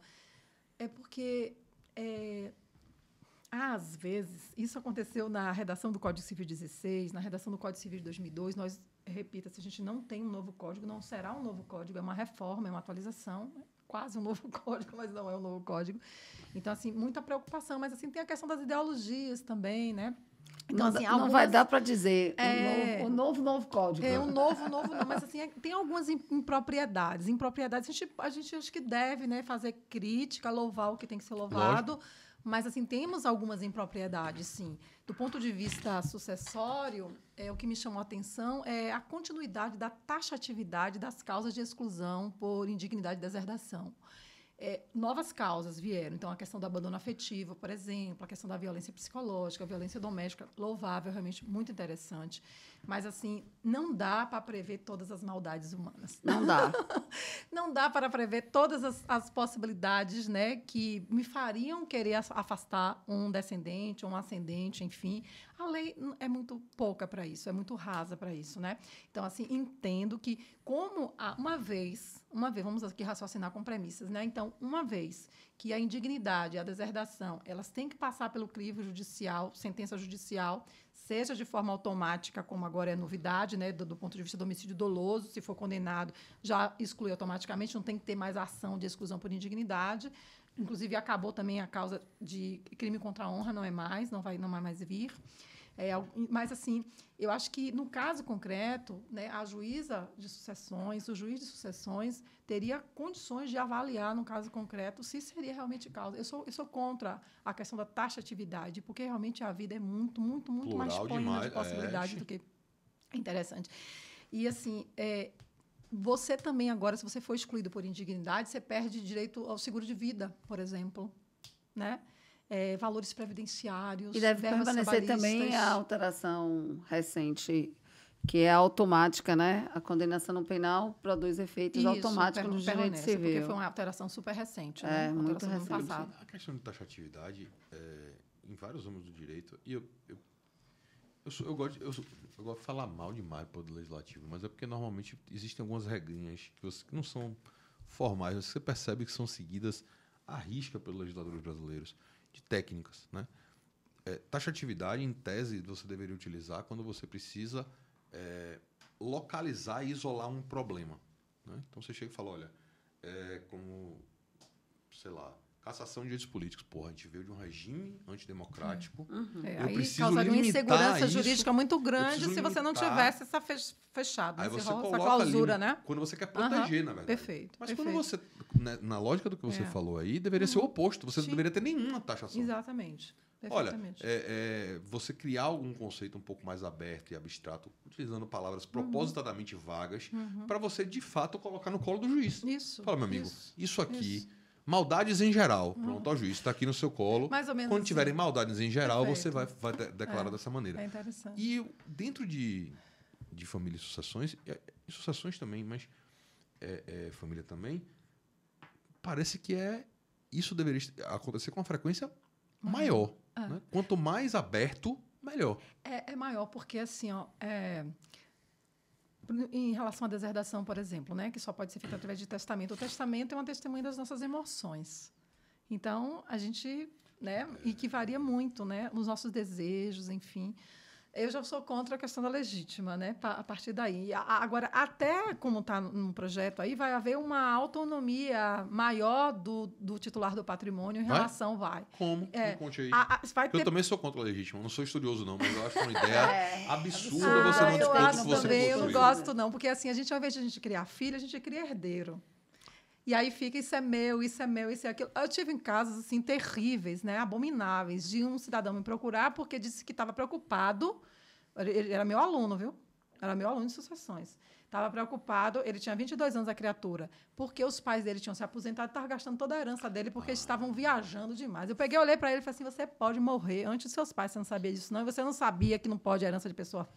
E você devia ter tomado mais surra de cinto quando era pequeno, está com a cabeça muito... Tá muito vazia. Né? Gostei não. Então, assim, pelo projeto do Código Civil, veio uma novidade muito grande, que é a possibilidade de você, a legítima está mantida, viu, gente? Está mantida no nosso sistema, diferentemente da Inglaterra, dos Estados Unidos, que não tem legítima.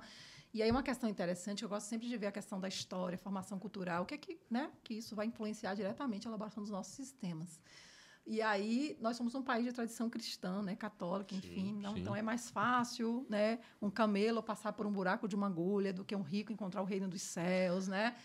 E tem um ditado, eu sempre brinco com esse ditado. Quem conhece um ditado? Quem pariu maus os teus que os balançam. Eu pensei que era Matheus. Vou falar aqui agora, todo mundo... Não é não. Matheus não tem nada a ver com isso. Coitado de Porque Matheus. quem pariu João, Rafael, não. Dá no mesmo. Então, quando os portugueses aqui chegavam, falavam assim, quem pariu os teus que os balançam. Quem pariu maus os teus. Aí ficou Mateus, né?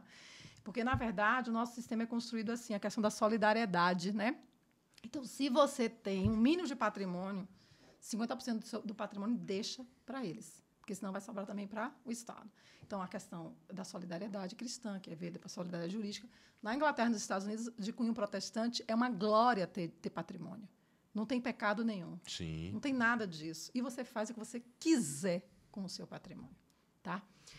Então, aqui a gente tem a reserva da legítima, mas, pelo projeto, vai ter uma movimentação do titular aí que pode doar dentro da legítima. Vamos imaginar que ele tem 5 filhos. Então, se tem um filho que ele acha que precisa mais, por conta da vulnerabilidade, ele pode beneficiar dentro da legítima e não do fora. Exatamente. Ele pode fazer um testamento e dentro da legítima mesmo ele ampliar um pouco. Eu não sei como. Eu juro para vocês que assim não está muito explicado como é que vai ser isso, né? Na prática vai dar uma confusão desgraçada, né? Mas teria esse espaço. Só de abrir um pouco eu mais, acho também. Pronto, ótimo, então né? realmente é um ponto muito positivo. Eu entendo de você poder dar um espaço maior de autonomia para Calma, deixa eu passar na comissão. Não, mas veja, esse é o tipo de dispositivo que encontra eco num Congresso Nacional como que a gente tem hoje. Mais ou Encontra, menos. eu acho. Mas eu acho que corre risco, por exemplo, de você violar a isonomia de filhos. Mas veja, mesmo aquelas... Em vários sentidos. Mesmo os pensamentos que buscam em questões conservadoras, tal, preservar a questão dos filhos, são os mesmos pensamentos que são machistas até o último fio de cabelo. Ah, sim. E essa questão da legítima, ela ofende muito o pensamento machista. Mas demais. O cara pensar que a exclusão do cônjuge como herdeiro necessário. como herdeiro necessário já atende isso de alguma maneira. Perfeito. Não há como você negar que dentro do Congresso Claro. os deputados vão olhar para esse dispositivo Ótimo. e sorrir. Perfeito. Vão achar sensacional. Não quero deixar para minha E mulher. outros exatamente, e outros parecidos. Não dá pra Não precisa negar usar mais isso. fraude, não precisa mais fazer mais fraude no Acabou casamento. esse negócio, vou botar aqui no nome de fulano, de cicrano e tal. É inegável isso, velho. Exatamente. Desconsideração tem que inversa pensar. da pessoa jurídica não precisa mais. E outra, né? Você tem essa... a gente poderia chamar esse artigo aí de artigo Fábio Júnior, artigo Gretchen, realmente. Porque, de fato, a gente tem... Inclusive, a gente tem colegas que já estão aí lá, segundo, terceiro, quarto divórcio. Sim, E que a pessoa não entendeu que o instituto não é para ele no casamento. É verdade. Ela continua insistindo. Não, eu vou Você continuar está sendo casando. coach de família. Coach reverso. Coach Coach reverso. Mas Você olha, entendeu que esse instituto não me Não é cabe? para você, rapaz. Não case mais. mas vocês me deixam só fechar uma coisa em relação Claro. à advocacia Pelo amor de hereditária, por gentileza, porque assim, como é o instituto mais importante, quase ninguém faz testamento no Brasil, não é verdade? Então, a maioria das sucessões realmente é a sucessão legítima, né? Então, assim, vai haver realmente uma mudança muito significativa na ordem de vocação hereditária, né? Muito grande. Vai ter diferença entre irmãos unilaterais e Não, bilaterais? essa saiu, caiu. Então, assim, o fato de você ser irmão bilateral, ou seja, como a gente fala no interior, né? Por parte de pai e de mãe, né? Aí, no caso, vamos imaginar. Então, eu morria, e aí eu tinha 2 irmãos por parte de pai e de mãe e um irmão só por parte de pai. Então, esse irmão é irmão unilateral, né? Ou Teria fraterno, direito à outro irmão metade, bilateral, né? o germano. Então, aí o que acontece? A regra que Caio Mário da Silva Pereira estipulou 2-1. Então, por exemplo, eu sou péssima de cálculo, né? A gente só fica boa quando vai ganhar os honorários. Mas, assim, então vamos imaginar que seja 500 mil, uma casa que vale 500 mil. Então, esses 2 irmãos receberiam 200 mil cada um e o outro 100. Isso acabou, tá? Acabou. Então, assim, a valorização das famílias anaparentais. Na minha casa, né? Eu sou do 2º casamento, então eu tenho filhos com o André e André tem filhos também. Não tem diferença, são irmãos. Eles são irmãos, eles se amam demais, um é padrinho do outro. Agora nasceu o netinho de André, os meus filhos que vão ser padrinhos. Então, essa valorização. Eu acho que... E antigamente, engraçado, né? Por conta da questão da rivalidade, porque não havia o divórcio, e quando a mulher se separava e o homem construiu outra família, tinha uma rejeição da família, né, antiga. Então, né? Então, falava assim, ao invés de falar assim, fulano é meu irmão, fulano é filho do meu pai, fulano é filho da minha mãe. Olha só que coisa. Eu já tive um cunhado, inclusive, que dizia assim, vem cá, meu filho, O filho de seu pai é seu irmão, seu maluco. Mas é. É claro. Então, essa questão é uma questão interessante. Aí acabou. Mas, só para voltar à questão da ordem de vocação hereditária, eles... acho que a comissão se encontrou assim numa situação meio assim de beco sem saída. Porque foram muitas críticas, com razão de ser, à concorrência sucessória do jeito que está no inciso 1 do 1129, né? E aí tinham algumas possibilidades, né? Eles optaram pela possibilidade mais simples. Então, por exemplo, no Código Civil Português, porque é interessante a experiência internacional. A gente não vai fazer o transplante, mas a gente raciocina e tal, como é que é lá. E analisa, inclusive, como é que funciona no pós. Muito bem. Isso aí depois disso aí. Perfeito. Teve O que perrengue, aconteceu? não teve. Exatamente. Então, no Código Civil Português, quando trata da ordem de vocação hereditária, também tem a concorrência sucessória lá. Só que aí fala que vai haver uma concorrência independentemente do regime de bens. E aí o cônjuge só será excluído se o outro fizer um testamento. Mas aí qual foi a justificativa no Brasil plausível? Quase ninguém no Brasil faz testamento. Sim. E a grande questão era sair da separação convencional de bens. Aí, em outros países da Europa, tem, por exemplo, uma seguinte questão, que é a questão da concorrência sucessória, porque recentemente a gente teve atualização no Código belga, no Código suíço, no Código francês, aquela questão do ocaso das codificações, mas lá na Europa a gente teve um movimento recente de atualização dos códigos, né? E aí, em um outro código era assim, você permite nos regimes comunheiros só. Só nos regimes comunheiros você permite a concorrência sucessória para afastar da separação convencional e aquele pensamento de Nancy Andrighi que eu tinha falado aqui no início do nosso bate-papo, né? Da perplexidade dela de que a separação convencional geraria, e Maria Berenice Dias também, geraria a concorrência sucessória, né? Então, você tinha escolhido separar os bens em vida e aí você é surpreendido na morte com... então, assim, eles resolveram optar e simplesmente tirar. Não vamos nem o caso português, nem dos outros países, vamos, então, simplesmente tirar. Vamos, em bom baianês, vamos sair de problema. Mas quando você tem essa simplificação, digamos, da regra de concorrência, é mais uma homenagem à questão da autonomia, para você fazer o tal do planejamento sucessório, para você começar a ter e eventualmente começar a tirar travas, né, eu volto a dizer, não sou especialista para dizer se é bom ou ruim, mas uma simplificação em um assunto que é tão tretoso, algum benefício ela eventualmente vai trazer. Ainda que reflexamente você tenha que depois batalhar em outras frentes de, como foi o que você falou, isso agora vai reverberar na questão do regime de bens do casamento. Sim, mas eventualmente não dá para resolver todos os problemas de uma vez. Sim. Simplificações, às vezes, são necessárias. Mas o que você falou do Código Português, por exemplo, eu acho que seria uma opção que, se fosse feita, não seria também nenhum absurdo de você... E seria até uma simplificação também, né? Você, pelo menos, diferente do que a gente tem hoje. Seria muito melhor do que a gente tem hoje, sem sombra de dúvidas. Essa concorrência sucessória, gente, é um balaio de gato. Quase ninguém entende. Aí você demorou um tempão, gera problemas. E a insegurança jurídica é muito grande. Hoje a gente já tem sedimentado, porque não só em relação à questão do quais os regimes, mas sobre o quê? Sobre os bens particulares. Então, por exemplo, a gente tem... Guilherme Camão Nogueira da Gama entende que tem que ser sobre toda a herança, porque diz que a herança é una, é indivisa até a partilha. Então, não poderia instituir duas heranças diferentes. Então, herança sobre bem particular e herança sobre bem comum. Aí vem, por exemplo, Maria Berenice Dias e a ministra Nancy Andrighi. Não, só sobre os bens comuns. Então, você vai herdar aquilo que você ajudou a mear também. Os bens particulares seriam dos filhos. Aí outros autores, por exemplo, de Rodrigo da Cunha Pereira, já entende que não, que seria... E a maior, só sobre os bens particulares. Então, por exemplo, vamos imaginar, né? Então, eu casei com João, comprei uma casa em Itapuã. Compramos uma casa em Itapuã. Somos casados pela comunhão parcial de bens. E João já tinha uma casa na Ilha Itaparica, que é um bem particular dele. Beleza. E a gente não pode nunca confundir meação com herança, né? Então, se eu me divorciar, se o casamento acabar pelo divórcio, então metade da casa de Itapuã vai ser minha, a outra metade vai ser de João e a casa da ilha toda é dele. Sim. Em um casamento terminando pela morte, o que é que vai acontecer? Segundo a maioria da jurisprudência e da doutrina brasileira, porque isso não está no Código Civil. O Código Civil manda você, intérprete, se virar. Então, seria metade da casa de Itapuã minha, título de meação. A outra metade da casa de Itapuã vira a herança dos filhos dele. E eu vou concorrer com os filhos dele sobre o bem particular. E ainda tem outra questão, que é a questão da proporcionalidade. Então, eu falo assim, ó, você só sabe, ordem de vocação hereditária hoje, se você sabe responder a 3 perguntas. Quando concorre, ou seja, quais são os regimes de bens, e a situação fática ainda, que essa questão é interessante, que eu sempre também achei abominável, né?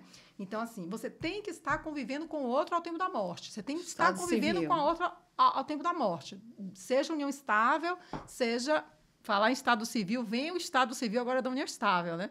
Que às vezes você vive em união estável, já não altera coloca não não altera o altera, estado né? civil. Então, o que é que você é? Eu tenho uma prima, né, lá do interior, que ela é empresária, casada com um médico, ela falou assim, Rita, eu não aguentava mais.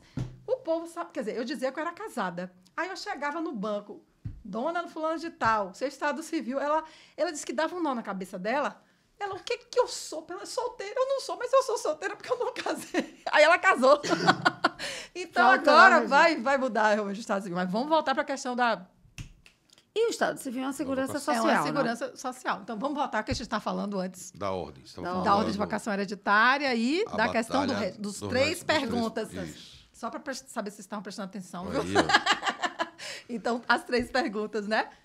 Quando concorre, regimes de bens em situação fática, aí o Código Civil, aquele artigo esdrúxulo do 1830, que fala que se você não estiver separado de fato há 2 anos, você ainda provar se a culpa não foi Desde sua. que é. Desde que a culpa não seja sua. Ou seja, cidadão já morreu, a cidadã já morreu, embora. Aí eu falo assim, gente, só indo lá, na mansão Caminho da Luz, ou na Cidade da Luz, numa sessão espírita, vamos medrar. saber. Vamos lá saber quem foi que teve culpa. Diabo é isso, pelo amor de Deus.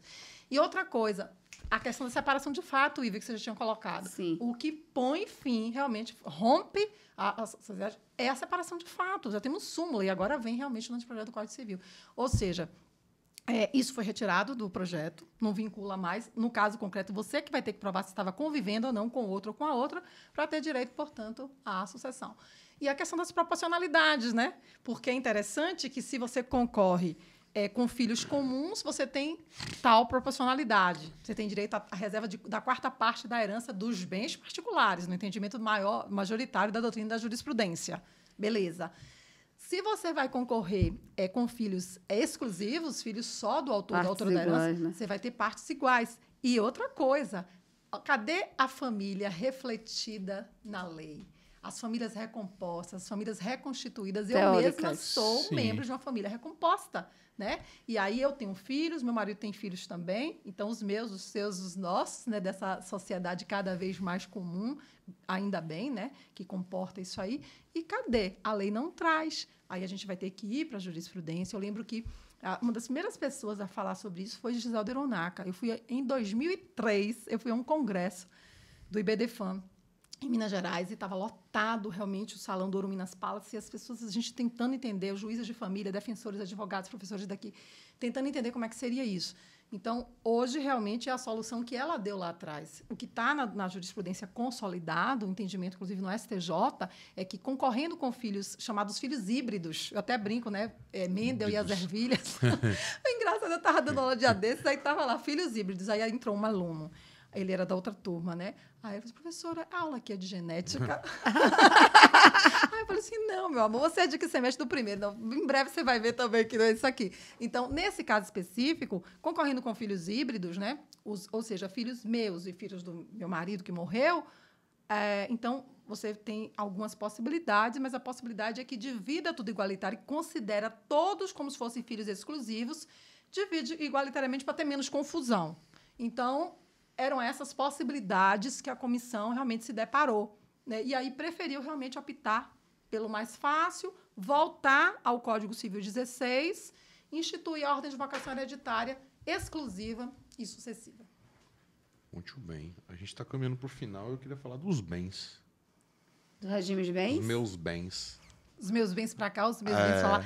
Olha, gente, a gente falaria ainda mais 2 horas só de sucessões, Ave porque Maria. é muita alteração que teve realmente a sucessão. É muita coisa, por incrível que pareça. Essa pergunta de regime de bens para a família, não? Não era em regime de bens, não. Era para saber não? dos bens. Os bens A gente teve alguma alteração em relação à natureza dos bens da A sucessão? natureza dos bens. Mas Parte geral. parte Tudo, geral? tudo, não é tudo, que participa, exclui algum bem, não exclui algum Em bem. relação à sucessão mesmo? Isso. Não. Aí, no caso, não tem mais. Saindo a concorrência sucessória, a questão dos bens particulares ou bens comuns era medida para a concorrência. Saindo a concorrência, aí Tanto faz. volta como Faz. todos os humanos da terra de Abrantes. Enfim, pode perguntar. Porque Não tem eu mais fiquei aqui. com isso na cabeça, porque a diferença... O regime de bens vai deixar de fazer diferença, né? E tem uma questão interessante, perdão, que, né, lembrando do Sul e sendo solidária àquela situação, eu tenho uma sobrinha que é gaúcha, que está lá, inclusive, outro sobrinho também, a situação não é fácil, mas, assim, como eles foram muitos alemães e italianos, então, lá na Alemanha e na Itália, tem um costume de que o filho que cuida, aí vem a questão da ética do cuidado que está trazida no projeto do Código Civil, o filho que cuida do pai e da mãe, ele fica com a casa.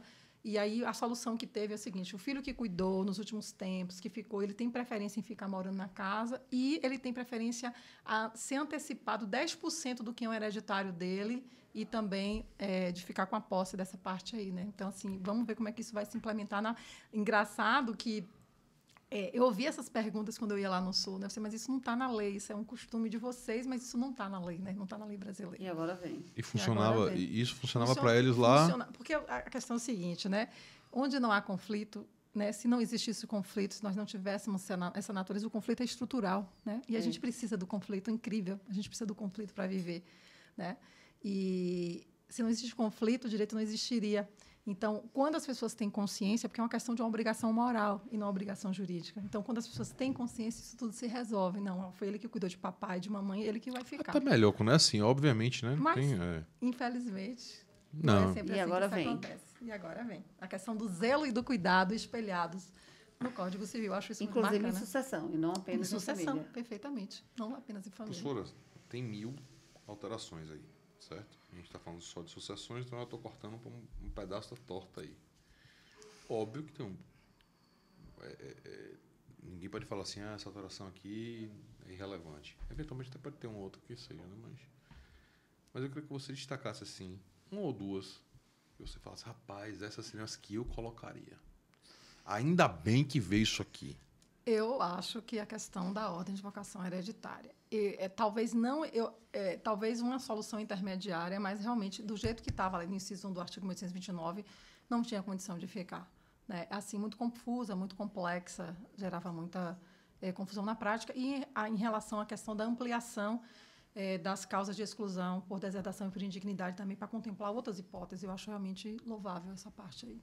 Ainda que tenha sido taxativo, mas Ainda você acha que melhor tenha- que ainda aumentou? que tenha Porque o sido anterior também era taxativo. taxativo, mas era menor, né?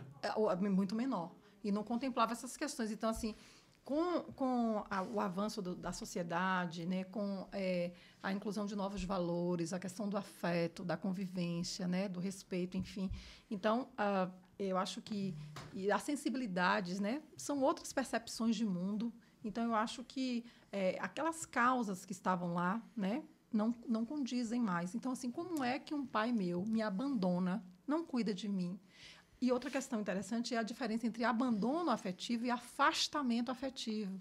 Porque, às vezes, isso o Código contempla, não com esse nome de afastamento afetivo, o projeto, mas toda vez que fala da questão do abandono afetivo, fala quando ele for voluntário justificado. Se não for voluntário, se não for justificado, você não vai ser afastado.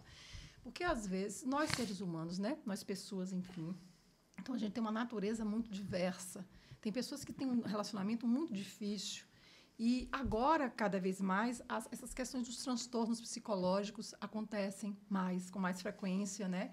São mais estudados. A questão da loucura, Michel Foucault fala muito disso, que era varrida para debaixo do tapete, né? A questão das anomalias, enfim. Então, às vezes o convívio é muito difícil mesmo. Então, às vezes, você se afasta do seu filho, da sua mãe, do seu pai, não porque você quer. Você se afasta porque ele não permite que você conviva com ele ou com ela. A gente teve um caso ontem, Dia das Mães, né? Anteontem, aqui em Salvador, foi justamente isso. Um filho, numa crise de surto, partiu para a violência para cima da mãe. Infelizmente, a mãe veio a óbito. Os familiares tentaram conter. No Dia das Mães. Outro familiar veio a óbito. Um vizinho tentou conter. Veio a óbito. Meu Deus do Deram céu, um tiro no menino, pegou pela testa. E ele sobreviveu e 3 pessoas faleceram.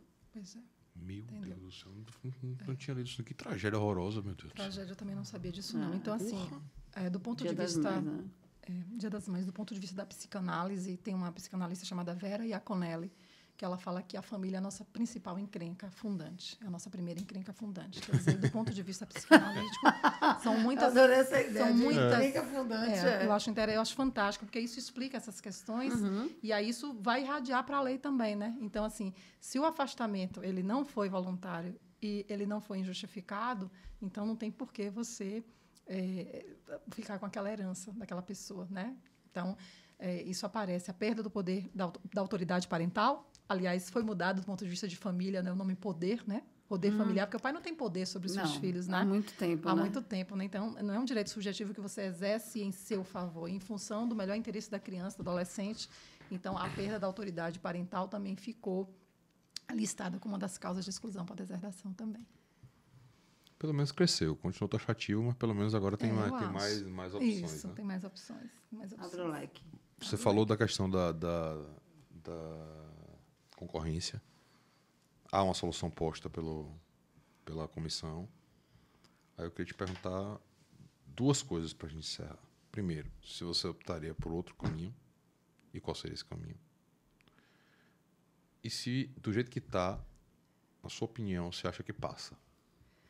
Bom, eu particularmente, diante das 3 possibilidades que foram apresentadas, que a gente colocou aqui, o caso português, o caso de outros países, enfim, eu acho que isso foi acertado em colocar como era antes no Código Civil e a gente agora ampliar para essa questão da autonomia, do ponto de vista do planejamento sucessório, da questão dos contratos paraconjugais, contratos conjugais.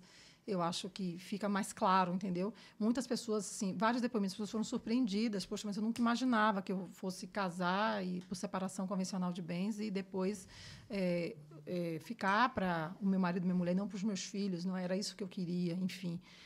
São decisões difíceis, né? Então, vamos ver como é que vai ser implementado na prática isso aí, né? Eu acho que passa, sim. Do jeito que está. Do jeito que está, é mais fácil do que se tivesse a solução intermediária. E também, só outra coisa que a gente não falou, a questão da simplificação dos testamentos e a utilização dos meios tecnológicos.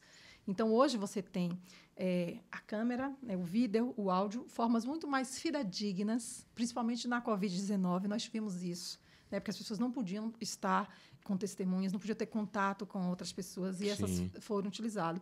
Através também de braille, por exemplo, um cego, né, o deficiente visual.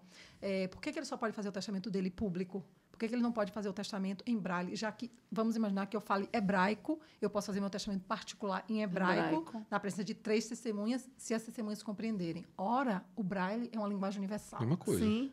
Então, eu poderia... E também se fala o seguinte, a gente vê na eleição, né, diversão, está lá o tradutor de Libras. Nos cartórios deve ter, porque é essa questão de acesso à cidadania. Então, Perfeito. a questão dos direitos inclusivos também, né? Então, você fazer seu testamento da forma que você quiser, utilizando também a linguagem de sinais. Pô, interessante mesmo. Não tinha pensado por essa lógica, não. Essa linguagem que ele usa, né? No dia a dia dele, claro. Muito mais do que qualquer outra. Claro não tem por que você privar o cara do que ele mais usa no... Simplesmente fraude terá de qualquer forma. Exatamente. Isso, fraude por fraude, nego faz de qualquer jeito. Você não pode raciocinar a partir da fraude. Partindo do pressuposto que a fraude é regra. E os testamentos imaginários, marítimo, aeronáutica e militar, saíram. Desaparecem, né? Como é isso, gente? Que testamento imaginário é esse? Eram os especiais. Imaginários da minha brincadeira, você né? Fazer um cruzeiro com Marcela, e aí chegou lá, você quis fazer um testamento. Você fazia um testamento marítimo. Mas, mentira. Sim, você podia fazer. Porque assim, o testamento particular eu posso fazer aqui com vocês. Olha lá, 3 testemunhas, né? E ali a assessora. Mas vamos imaginar que eu estou em um navio ou em um avião. Também não vale perguntar, eu já tive alunos. Se for você aí que você está assistindo, tudo passa na vida com estudo. Professora, se o navio estiver afundando e eu quiser fazer meu testamento, o que é que eu faço? Eu não, você para tudo. Você vê assim, olha onde é. Essa é a melhor garrafa de bebida que você... Rafael dos meus, a melhor garrafa de bebida que você tiver. Aí você olha essa garrafa de bebida, tá? Faça seu testamento todinho, faça direitinho o seu testamento, tal, chama aí as testemunhas. Aí você enrola ele, bebe a garrafa, coloca lá dentro, e aí Quando bota o vai arroz e achar. joga. Menino, não é para essa situação, não. É o seguinte, no mar e no avião, no navio não tem tabelionato. Então, você sempre quis testar por uma forma mais segura, que é a forma pública ou a forma, né, cerrada, ou você quer fazer de forma secreta, né, que para ninguém saber. Então, o comandante do navio ou do piloto do avião faz, às vezes, de tabelião. Então, se Maomé não vai à montanha, a montanha vai a Maomé. E aí, quando desce, desembarca no destino final, aí aquilo é entregue para as autoridades aeroportuárias, alfandegárias, para levar para o tabelionato, para fazer isso. Isso quase não acontecia. E se Aliás, você não fizer o gente, testamento que sob loucura. forma ordinária, ele perde a vigência. em 90 dias 90 caduca, dias. enfim, quer dizer, quem faz tem que morrer, porque se não morrer, Não é válido. não é válido. Rapaz, Então, eu esses não conhecia isso. desapareceram Eu faltei essa também. aula. Nunca tinha ouvido falar do... É isso, pessoal. A herança é uma coisa que os mortos deixam para os vivos se matarem. Rapaz, mas o povo é falando criativo, viu, para sucessões. inventar essas É que modalidades. ela nem de- falou do testamento não compatível. Não compatível. Meu É. Deus do Aí céu. À beira da morte. Não, e o testamento não compatível é uma submodalidade do militar. Então, assim, e é para o soldado que está empenhado, ferido, e aí ele vai dizer oralmente a vontade dele para duas pessoas. Eu Aí sempre imagino o filme passando na minha É o cabeça. pra eu resgate poder do soldado explicar. Ryan. O legislador, eu falo sempre, gente, fiquem calmos. O legislador ficava muito vendo o resgate do soldado Ryan e aí resolveu fazer Não esse fica tipo pensando. de Rapaz, testamento. esse é o nível de exceção que o cara pensou totalmente desnecessário, Pois né? é. Enfim, mas realmente vem atualizações contundentes, importantes, com algumas impropriedades, mas todas as atualizações são assim, todas as inovações legislativas são Sim. assim, mas eu acho assim que é um respiro, né? Nesse momento de que a gente precisa realmente de atualização. E a questão da herança digital também, que foi contemplada, que tiver valor econômico, isso é interessante, né?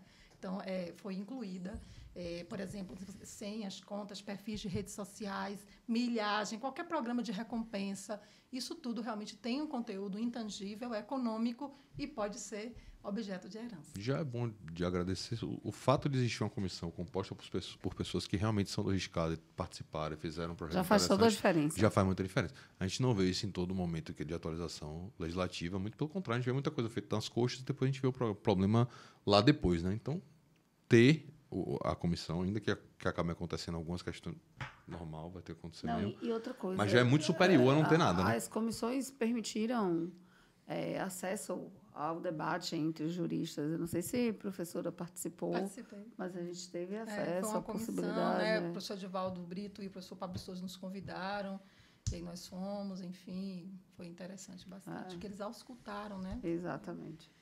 Senhoras e senhores, professora Rita Bonelli. Professora, obrigado demais por ter vindo aqui, disponibilizado seu tempo. Essa é a parte 1, né? Vai ter a parte 2, vai ser quando for falar de família. Sim. Mas foi massa. Iluminou as trevas da minha ignorância em muitas partes de associações que eu não manjo zorra nenhuma. Só tenho a agradecer e esperar o próximo compromisso. Valeu.